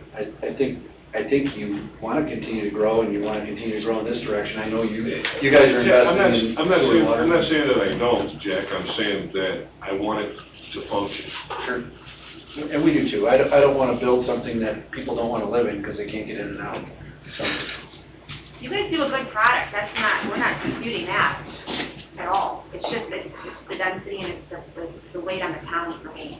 It's tough. I don't know where all the people are gonna go. Because the cottage homes, their lots are only 60 foot wide now, so we're reducing the lot sizes on that. Yep. So we're getting more dense than that. I mean, we're going backwards. Because isn't it supposed to be 70 or 75 or? There's no specified cottage home. Not for cottage homes, but for an R2, it's 80 by 125. Yeah, so I mean, we can take a look at what does this whole site look like with 80 by 125 lots, and we'll show you what that looks like, and I don't think you're gonna like it, but we'll do that experiment. So yeah, that gives us some things to think about, and we'll continue to come back as we get answers and bring you some of those answers. Jack, let me ask you a question. It relates to this, but it doesn't. Why not take a piece of property like this and do acre lots and sell them for 4 times as much as you're selling quarter acre lots for? Yeah, you can't, it doesn't math out. And we get requests for that even up in St. John. So your cost of your lot is primarily based on your frontage, your front width, your curb, your asphalt, your sewer, everything has to base on the width of the lot. So just on an average, say a 60-foot wide lot, we're going to sell for $60,000, an 80-foot wide lot, we're going to sell for $80,000. If you end up with acre lots, say they're 200 by 200, now that's $200,000. I don't know how many buyers. Well, we primarily cater to builders, so we sell our lots directly to builders who are putting up model homes, putting up spec homes, trying to sell them. If this was going to be a subdivision where maybe we were selling to individuals one at a time, and they're maybe looking for an acre lot, but you'd be 200,000 plus on an acre lot. And I think you'd be surprised how many people would spend the extra money to have land, because this is everywhere. I mean, if you go to St. John, yeah. A little bit in Sherrville, Cedar Lake, less than Crown Point too as well, and Lowell now too, this is all we have. Yeah. Besides that one. Because you have the sewer and water. If we were in unincorporated and we didn't have the sewer and water, we'd be forced to do acre lots. They'd be septic and well.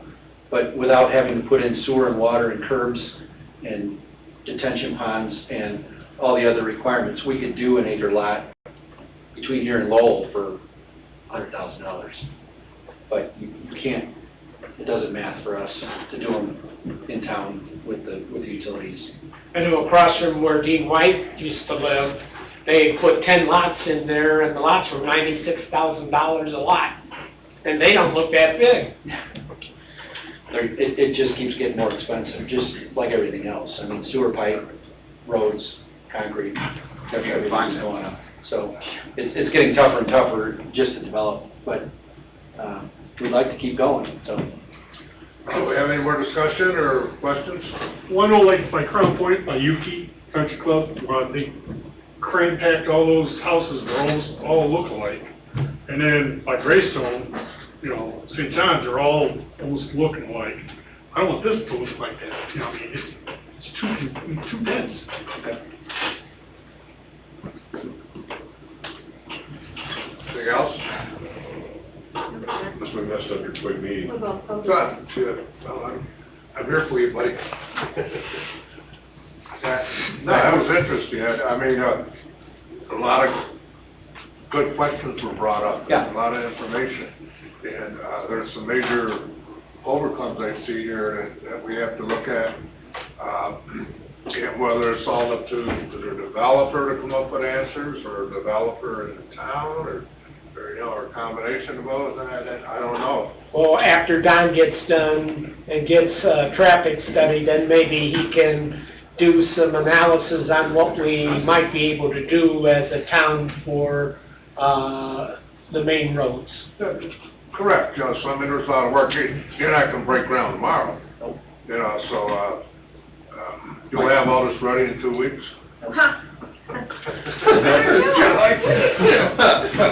Well, then you're off the agenda. No, I anticipate months of meetings. I mean, I really do. I think it's gonna take a while, and, this is your first look, so I know. Yeah, sure. It's, It was a good give you look. something to think about, yeah. Yeah, it was a good Yeah, look. we're excited about it.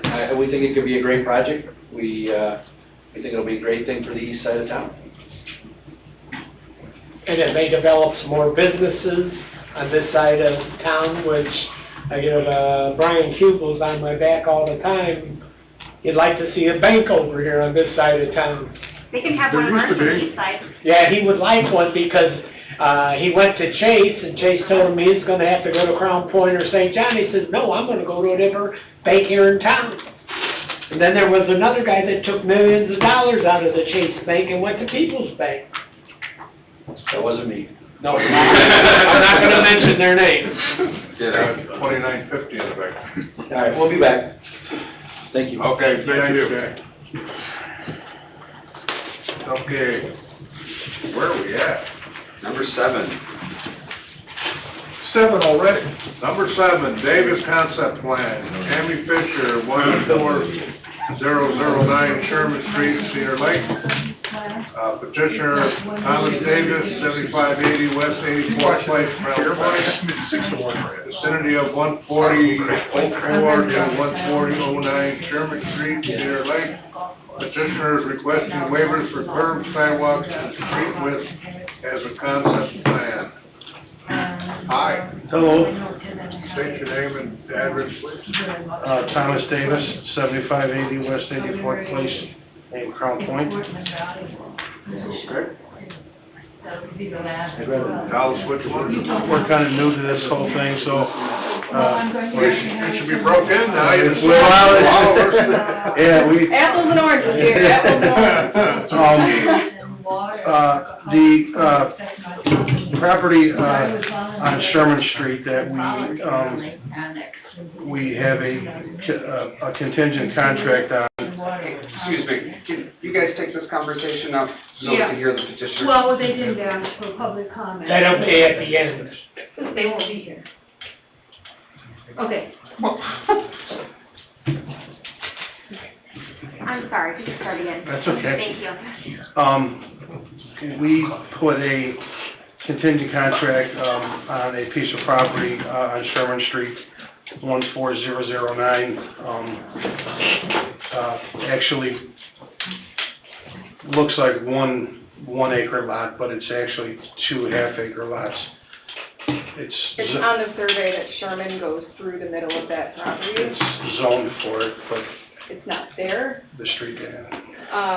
And the owner of the lot, her home is on 14004. She wants to subdivide it and get rid of the back half, which would make an acre in total. Ma'am, just for the record, so it can be clean, can you please state your name and address for me? Alexis Davis, 315 67th Avenue in Schererville. Thank you. Sorry, this home would be for her, that we're trying to put this together. The lot that we want to put the home on is 14009, and the Sherman Street ends, it ends at the house before This lot. this here So your lot. proposed building site wouldn't have any street frontage? It doesn't, doesn't. right now, we would have to put the street in. Sir, would you mind showing us on that map, just so I can understand what you're talking about? Sure. That's okay. Sure. Sorry. Does Sherman Street split your property? Does Sherman Street split the property? On or one something? four zero nine. You got some on the west and some on the east? Yeah, 14004 is on one side, 14009 is on the other side. Okay, so. That's 009, 004 is effectively the 6 parcels, 47 to 52. And where does the road end? This is 009. Ends here, that's mine? Okay. Yeah. This is where the road pretty much ends at this house. The road ends about 88 feet before what would be my property line. Wow. And has she subdivided the shed, or? She has not. We didn't even know that that was part of it, because since it's still lumped in with her house, she can't necessarily put that up for sale. It can't be We went- subdivided without street frontage, am I right, Dave? Yeah, that's exactly right. It Right, won't, and we it won't were- meet the guidelines for the process. That's one reason they're here. Yeah, we were aware of that. The fact that we would have to put the street in. I guess our question would be, how far do we have to go with the street? And then curbs and sidewalks, because there's nothing, the It's street, just grass, there's nothing on either side, the street is super narrow, it's like 12 feet wide. 12 feet wide right there. I don't know what it is to you, and Chris isn't here. How much frontage would they have to build? You're just talking about building a house? One house. Well, Doesn't this remind everybody of Colfax Street? Yes, very much so. We had one of Exactly those what I on was Moore, thinking about. on Moore Yeah. Street as well. Hey, We're Mr. Chairman, can I ask a question? Yes. So if he owns on the west lots 47 to 52, and if he were to buy lots 1 through 6 on the opposite side, is that what he's talking about? Yeah. Yes. Yes. So if he did that, sir, I forgot your name, but what you could do is you could vacate that roadway in the middle. You would then have, you would have then, you know, with following our code, you'd have to have 80-foot frontage to make it a one-lot subdivision, but there's a chance you could then call this, what is this, a 30-foot wide or 50-foot wide road? 30? There's a chance you could go then, once, you know, through the BZA process and ask for that to be your address, and it would be like a front yard of only Like the frontage of it. 30 feet, because you have neighbors on each south side of your property line. hey, So John, we've done that in the past. well, but So you that's an can't, option. that depends only if there isn't property owners on the other side that you'll be landlocking. You can't vacate a street and landlock property owners. Well, no, he would have to own all those lots, and that's why I started my question with that. What's beyond those lots, though? Nothing. I mean, it's a The road big ends. chunk of land, yeah, it's a big, Multiple properties off of Morse, the land goes all the way back. big, that, There's no platted road though, Greg. Right now, they have, an unimproved road that ends at lot. Yeah, but it's 52. still the right of way for them to get to their, beyond that, it's still the right of way for access to that property. if they were, It's not. Oh, That's the north property. It might be, I'm not showing it. It's What I'm super looking at deep. doesn't show it. It fronts off Morse. Oh, it does front off more? Yeah. It fronts so that would be landlocked. So they wouldn't be landlocked? Yeah, about No. every property next to it is the same. Wow. I suppose Yeah. that's plausible then. The entire Shade subdivision kind of dead ends into that property to the north, or at least Edison, Rockland, and Sherman do. Yeah, and I'm not trying to design it, I know you're nervous, I can tell, you haven't done this before. But what you're trying to do, there might be a way that would be, amenable to your goal, if you've already put an offer on the lot. And I'm certainly, sorry, I didn't hear what the. certainly that would be, I mean, that would be the best scenario. What was that in here? John, can you summarize that one more time?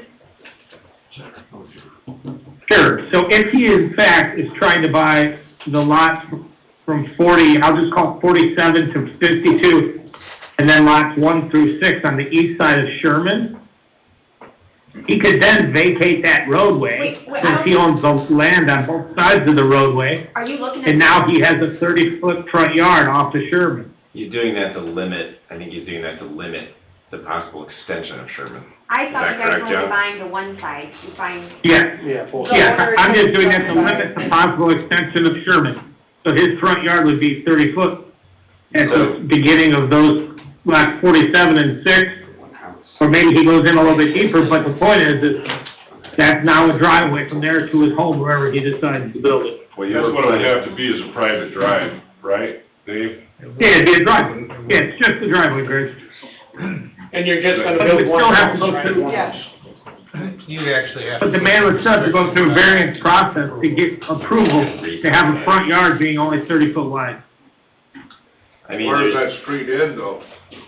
the right of way ends up north of those two parcels. It's like 300 feet from where the road ends right now. It's exactly 300 feet to the back of the property line. So I mean, it depends on how you do it. If John, if they do what you do, if what you're saying is you're still gonna, you wouldn't have, I think, you wouldn't actually have frontage on a public street at that point. So they would need a variance from the BZA. Yeah, 100%. Otherwise, It has you need to a go through waiver our- from this body if you don't extend the road all the way through the entire frontage. So it's just a matter of what Right, they direction would to have to go, be and variance. what, if it's a variance or waivers, multiple potentially, that they would have to do. And I think that's why they're here, is they're looking for some direction of, you know, will you allow them, will you grant them a waiver not to do sidewalk, you know, the typical waivers like that, not to extend it through the entire parcel. If we vacate it, then you kind of turn them through a different direction, I guess. That street right now. Correct, Don. Those sidewalks, those curbs, Yeah, I don't have an issue with the waivers for that. I mean, I think the primary waiver would be where you potentially stop an improved public road. Because it does get expensive as you extend it potentially 300 feet. So where on there would your house be? Yeah, where's the house gonna be, do you know yet? 88 feet would even be expensive. Yeah. Oh, we've checked. Yeah. My house would be, in this lot, this area here. So what, like 48, 49? 40, it would be centered, Yeah. 47 through 52. We would put- 47 through 52? Yeah, we would be dead center. Dead center. And we would, if we have to put the road all the way through, or at least put the road up to the driveway, we would have the driveway, Closer to 47 than 50. yes, absolutely. And you're just building one house over there? One house. Yes, yeah. David's right, I think you'd have to restrict that on the plat, so they couldn't re-subdivide it to build another house, say on 1 through 6 at a later date. Yeah. It's plausible that you could get the street vacated, do a private drive.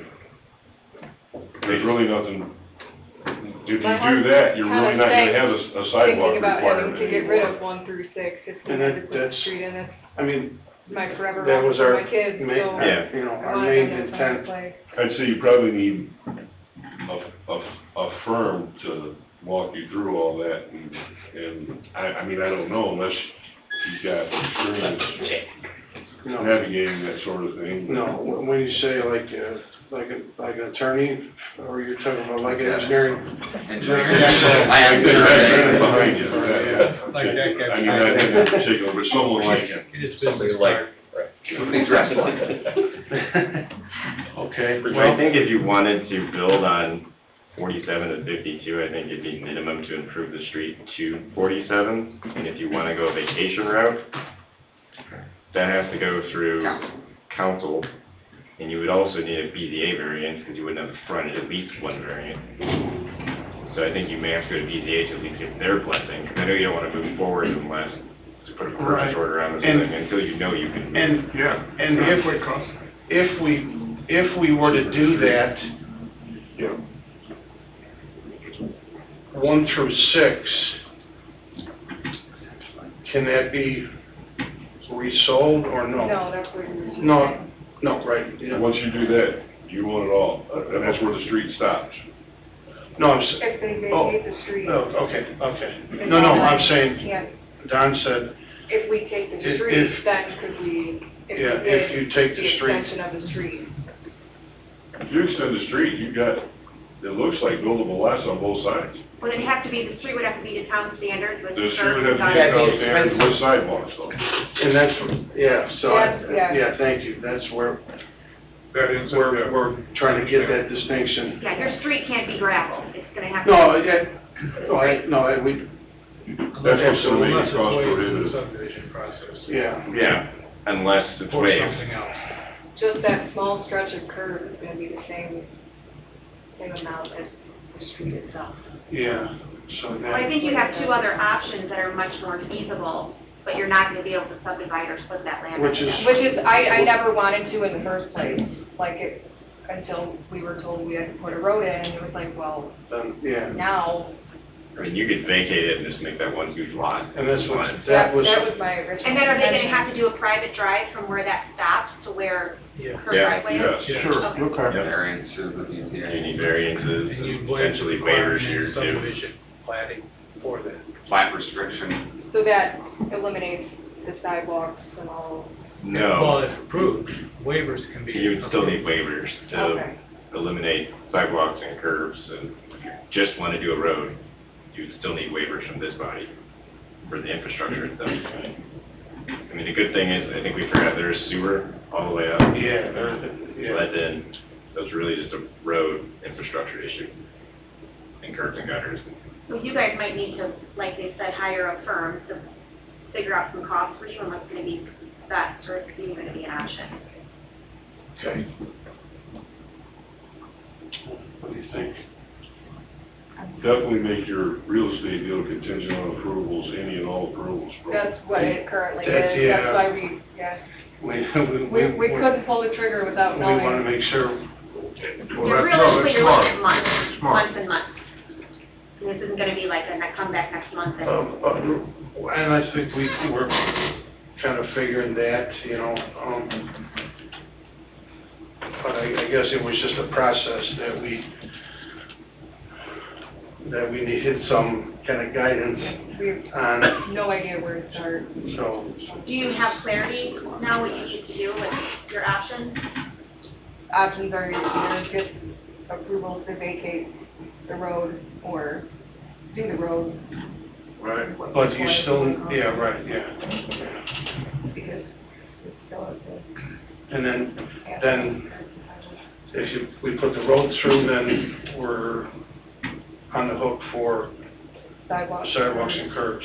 Essentially, you can ask for a waiver through this body. I think you're going to need a combination of waivers and variances of the PDA for either solution.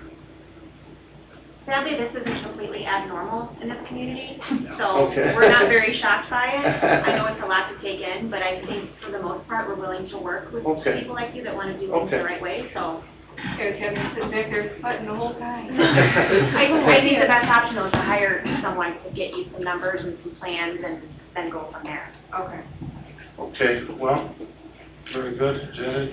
Yeah. What do you think? So would we just do that and then come back and present better, Yeah, now we know where we're going with this? Exactly. Like with these other gentlemen, They can advise the easiest route, and they can give you a better concept plan and say, we're gonna go this direction, what do we have to do?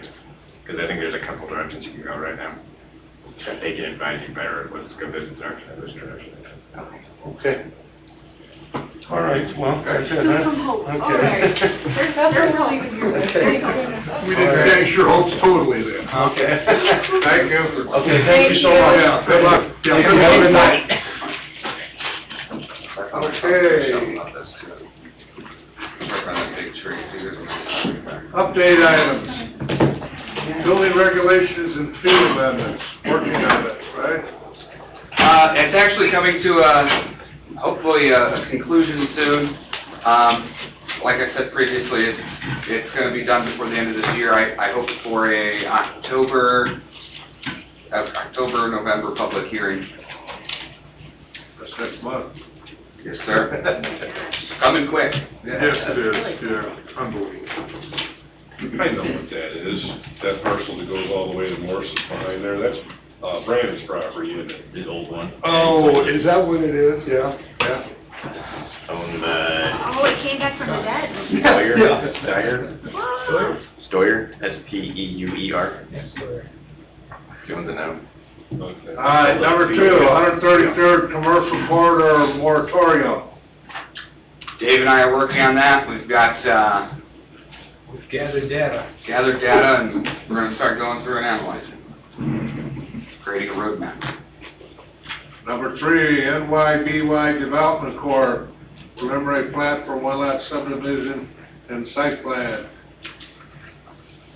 I think everybody's, working on, recommendations or... Tied to Oh, yeah, it's very much the analyzing of, 133rd Commercial Corridor. Yeah.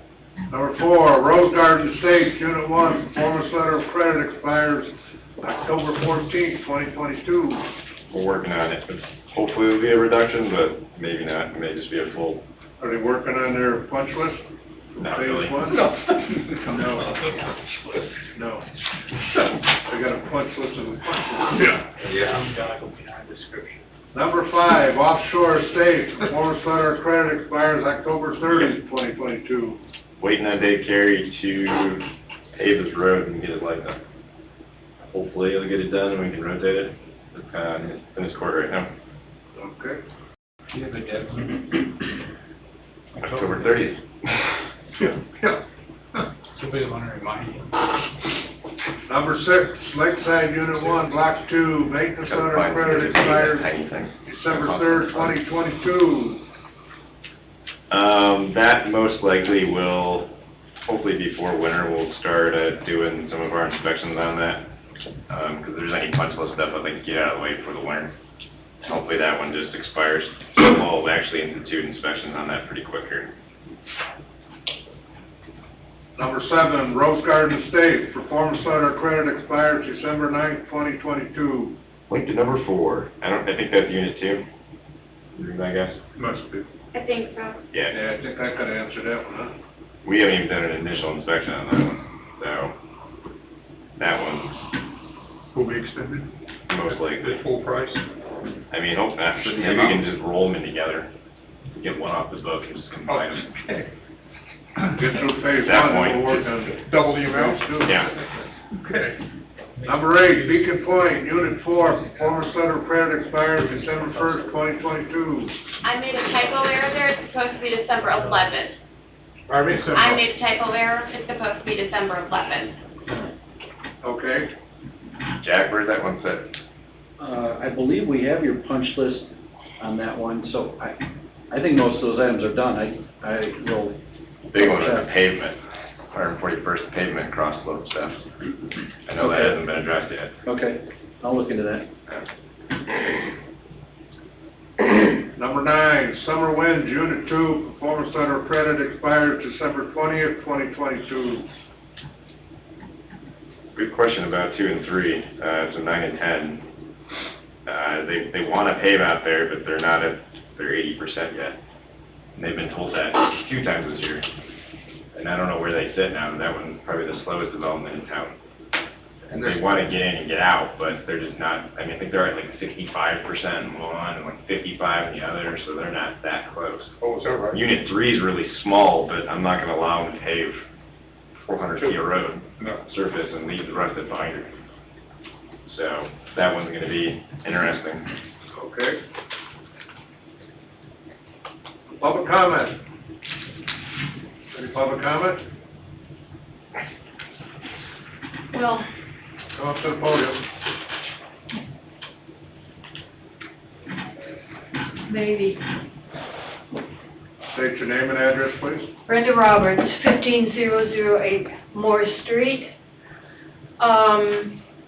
I have requested that we all sit down at some time and discuss the water and sewer connections to my property for Unity, which is 14908 Morris, contiguous to what used to be the golf course, now it's Lawton's property, and the south and west property of orders are, let's see, I've got to say this correctly. The borders of my property on the south and to the west are owned by County Parks and Heritage Foundation. And the question seems to be that we get together and discuss this. Our attorneys have been in contact. It seems to be now even more important that Lakeside is planning sewer and water connections that could possibly affect my property, because the sewer feed goes on my border from the west side to the east side to Morris Street, and then connects with your lift station that I think they're talking about.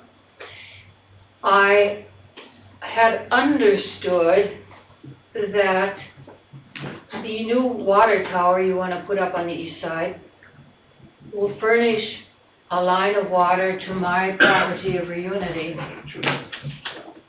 And that doesn't seem to be the case now. You're only going to furnish the east side. The question of water is still there. Lawton has made his wells, and that seems to be some kind of a question whether my property will be furnished with his water.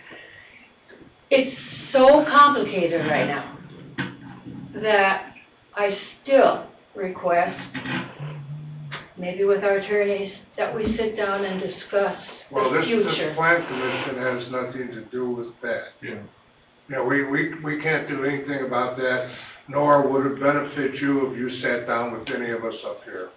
So, I mean, probably to start with, you should probably start, go town hall and take it from there and What do you mean town hall? outside the wall. Go ahead and see the people on the other side of the With wall. Chris. Like Chris or Well, we somebody, have talked and start there, for a while. because we cannot do anything here. But, okay, perhaps that's, I'm sure you're right. On the other hand, I had two buyers within the past 3 years who have jumped for me big contracts because of planning commission meetings. So, you are rather involved in all of this too. So you're suggesting that my attorneys sit together, you're suggesting that I'm not what we suggesting, do? I'm not suggesting anything. What I'm telling you or trying to explain to you is that this commission cannot do anything for you. You're talking to the wrong people. You need to start, like maybe going in and seeing the town manager and seeing what direction he gives you, because he knows more about how the water's going, how the sewers are going.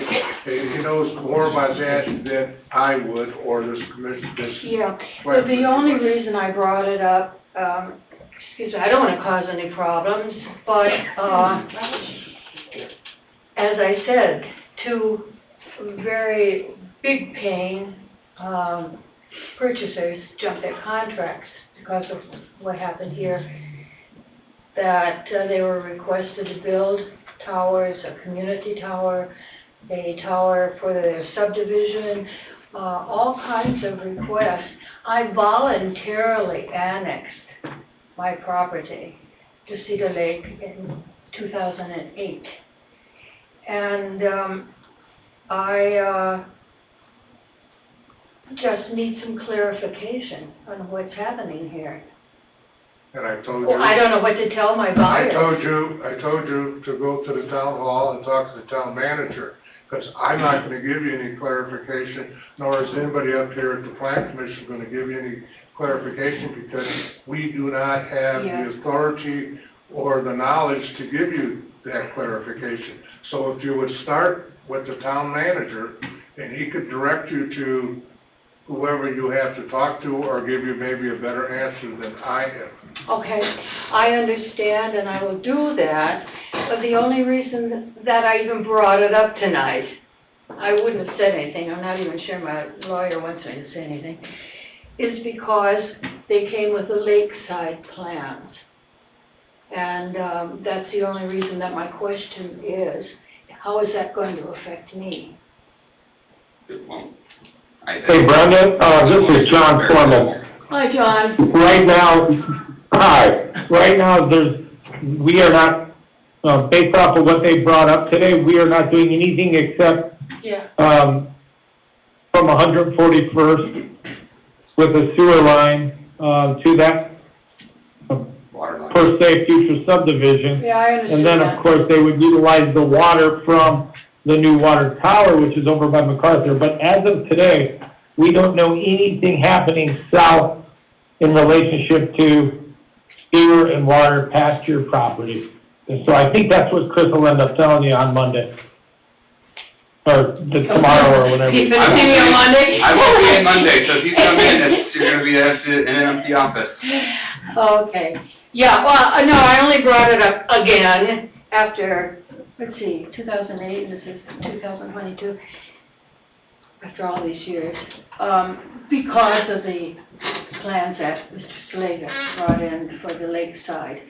And just so that we don't forget me and my property. Okay? Okay, thank you. Thank you. Thanks.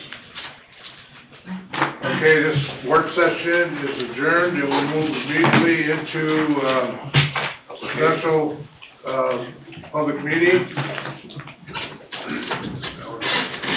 We had a pledge at the beginning of this 3 hours ago or 2 hours ago, so we'll go right into it. And everybody is present that was present at the end. As noted, Bob. Okay, number one, Oak Brook, final plat, phase one.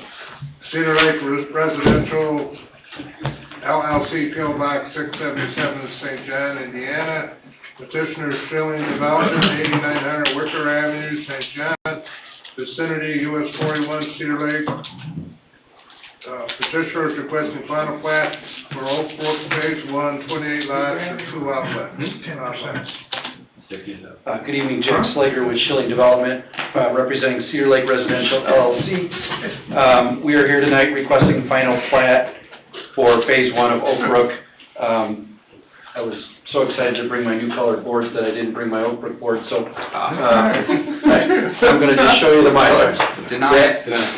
That is, and we looked at it 3 weeks ago when I was here, but that is Oak Brook Unit 1. It's the entrance off of 129th and the first 14 lots on the left and 13 lots on the right. Is that blurry or am I having a It's, well, there's Mylar. four. It's a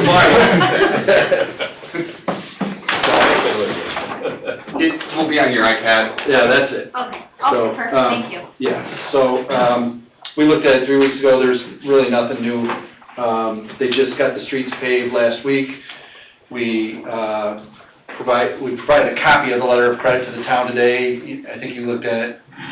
We paid our inspection fee, actually, before the last meeting, somebody has our inspection fee. It's in our safe. You got it, so yeah, I think everything's in order to get the Mylars recorded.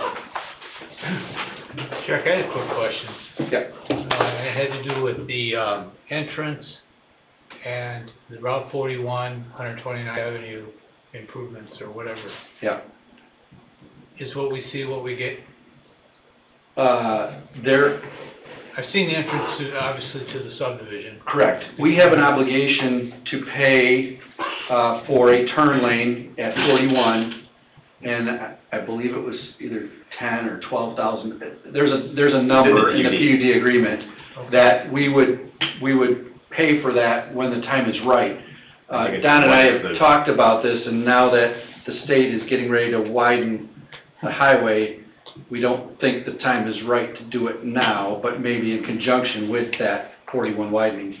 And that may not take place till 2025 now. I think it was in conjunction with the town acquiring the right-of-way for it, but since the PUD agreement was signed off on, there was at least a mutual understanding between town staff and NDOT personnel and the NDOT designers that they would actually include that in their Z-direction design. So they would actually build it. Which I'm fine, At their dime. and I'm fine just cutting a check. I'd love to see it go towards that project, but if you want to use it for something else, that's fine too. I mean, that was our agreement from the start, so. We haven't had a meeting with NDOT in a while. Yeah, Been I over was a year. just reminded of Yeah. it when I drove over and you see it coming out of the ground. Now you see why we talked about it, of course. Yeah. What that would mean, and we don't have anything with this to put our teeth on.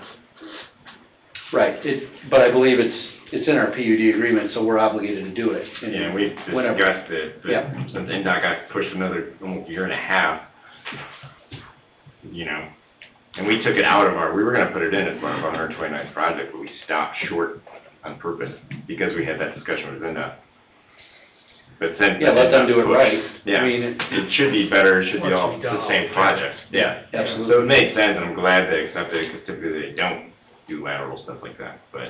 And they wanted to do that in 2022, but they got 160 parcels of property that they've got to acquire. That's why they think it's gonna take till 2025. Yeah. So. It'll be here before you know it, and honestly, It will. we'll still be developing this, so we'll be Yeah, coming with yeah. unit 2 or whatever. But So somehow we're gonna tag this internally and check on it in a year or 2 years or I whatever. mean, we're aware of it. yeah, whenever you're ready, we'll cut the check. Have they approached you out of curiosity, NDOT, for your commercial project there? They have started the appraisal process for right-of-way of 41. Or, I should say, they've written us a letter saying that they will be contacting us to appraise our property. So it's the beginning of the beginning. Kind of the federal right away. Yeah.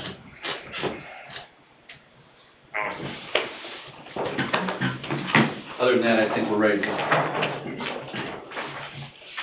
Building department, anything? No. No. Commissioners, discussion? Anything? No, sir.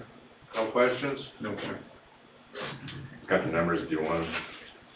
Yeah, you got a letter, or? We got a letter, December 6th. Final plat's in order.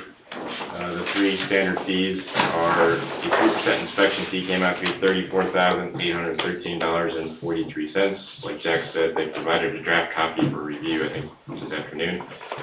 The number works, I think legal just has to check it out, and that would be hopefully on your next council agenda for acceptance. The letter of credit, as it stands today, with already installed and inspected infrastructure, the letter of credit we posted for an amount of $447,420.52, and then a $2,000 MS4 inspection fee. That's all in the September 6th letter in your packet. Okay. Any questions? Nope. I'll entertain a motion. I'll make a motion to approve Oak Brook final plat phase 1, noting Don's letter from 9/6, including the inspection fee of $34,813.43. Letter of credit for $447,420.52. Are those right, Don? Yes. And the MS4 fee of $2,000. Okay, motion I'll made. second that motion. Motion made by Heather, seconded by Greg. Any discussion? Roll call. Mr. Carnahan? Yes. Mr. Foreman? Yes? Mr. Sharp? Yes. Ms. Deskar? Yes. Mr. Becker? Yes. Mr. Parker? Yes. Mr. Kapoor? Yes. Motion carries, 7-0. Thank you. Number 2, Beacon Point Unit 6, final plat. Owner Beacon Point of Cedar Lake LLC, 8900 Wicker Avenue, St. John, vicinity of 13830 Parish Avenue, St. John. Petitioner is requesting final plat for Beacon Point West, Phase 6. So Jack Slager again representing Beacon Point. I appreciate you allowing us to defer this to tonight from 3 weeks ago. However, they still are working on the roads out there. They will not be paved until later this week, so I'm going to ask for another 2 weeks deferral for items 2 and 3, both Beacon Point Unit 6 and Unit 7, to bring us back onto your regularly scheduled Plan Commission meeting later this month. So moved. Second. Beacon Point Court. That'll be September 21st. Is that for both? Both items. Motion made by, Mr. Parker, seconded by Mr. Sharp. Roll call, please. Mr. Carnahan? Yes. Mr. Foreman? Yeah. Mr. Sharp? Yes. Ms. Stonebauer? Yes. Mr. Becker? Yes. Mr. Parker? Yes. Mr. Sephora? Yes. Thank you. Motion carries, 7-0. We'll be back. Number 4, Black River Bells LLC, final plan extension, one lot subdivision. Owner, Black River Bells LLC, 7915 Kensington Court, Brighton, Michigan. Is yours? No, this is Tim Cross and Jeremy Wagner on remote. Okay. Vicinity of 11109 West 133rd Avenue, Cedar Lake. Petitioner is requesting an extension on the final plat. Okay, state your name and address and your request, please. My name is Tim Cross, I represent Black River Bells at 7915 Kensington Court, Brighton, Michigan, 48116. And we just sent over the letter of credit, I believe yesterday, as our CFO said. So we're waiting for it to get in your hands so that we can proceed for the final plat. Okay, Don? It's ministerial from the extension department. So what are we doing, extending? Just extending it. How long? 6 months probably should work, right? What do they have to do? And you guys have to pay the fee and get the Mylar signed? Here, Ashley. So they paid the 3% inspection fee and, back in March 16th. I am waiting on receival of the Mylars and they're waiting on approval of their letter of credit. Okay, so, 6 months work for you, gentlemen? I hope so, right? 6 months, okay? Yes, 6 months works. Yeah. Any other discussion? No? I'm making a motion to extend it 6 months. Second. Motion made by, Mr. Parker to extend. Thank you. Do you have something? No, I said bless you, sorry. I have a sneezer over here. Motion made by Mr. Parker to extend, the, final plat for 6 months to, whatever that comes to, you know. And seconded by Mr. Sharp. Roll call, please. Mr. Carnahan? Yes. Mr. Foreman? Yes. Yeah, you said yes. Mr. Sharp? Yes. Ms. Stonebauer? Yes. Mr. Becker? Yes. Mr. Parker? Yes. Mr. Sephora? Yes. Motion carries, 7-0. Thank you. Thanks. You're welcome. Thanks. What was that talking about? Any other comments? Public, commissioners, otherwise? No? No, sir. Sir. Meeting is adjourned. Thank you. 9:00.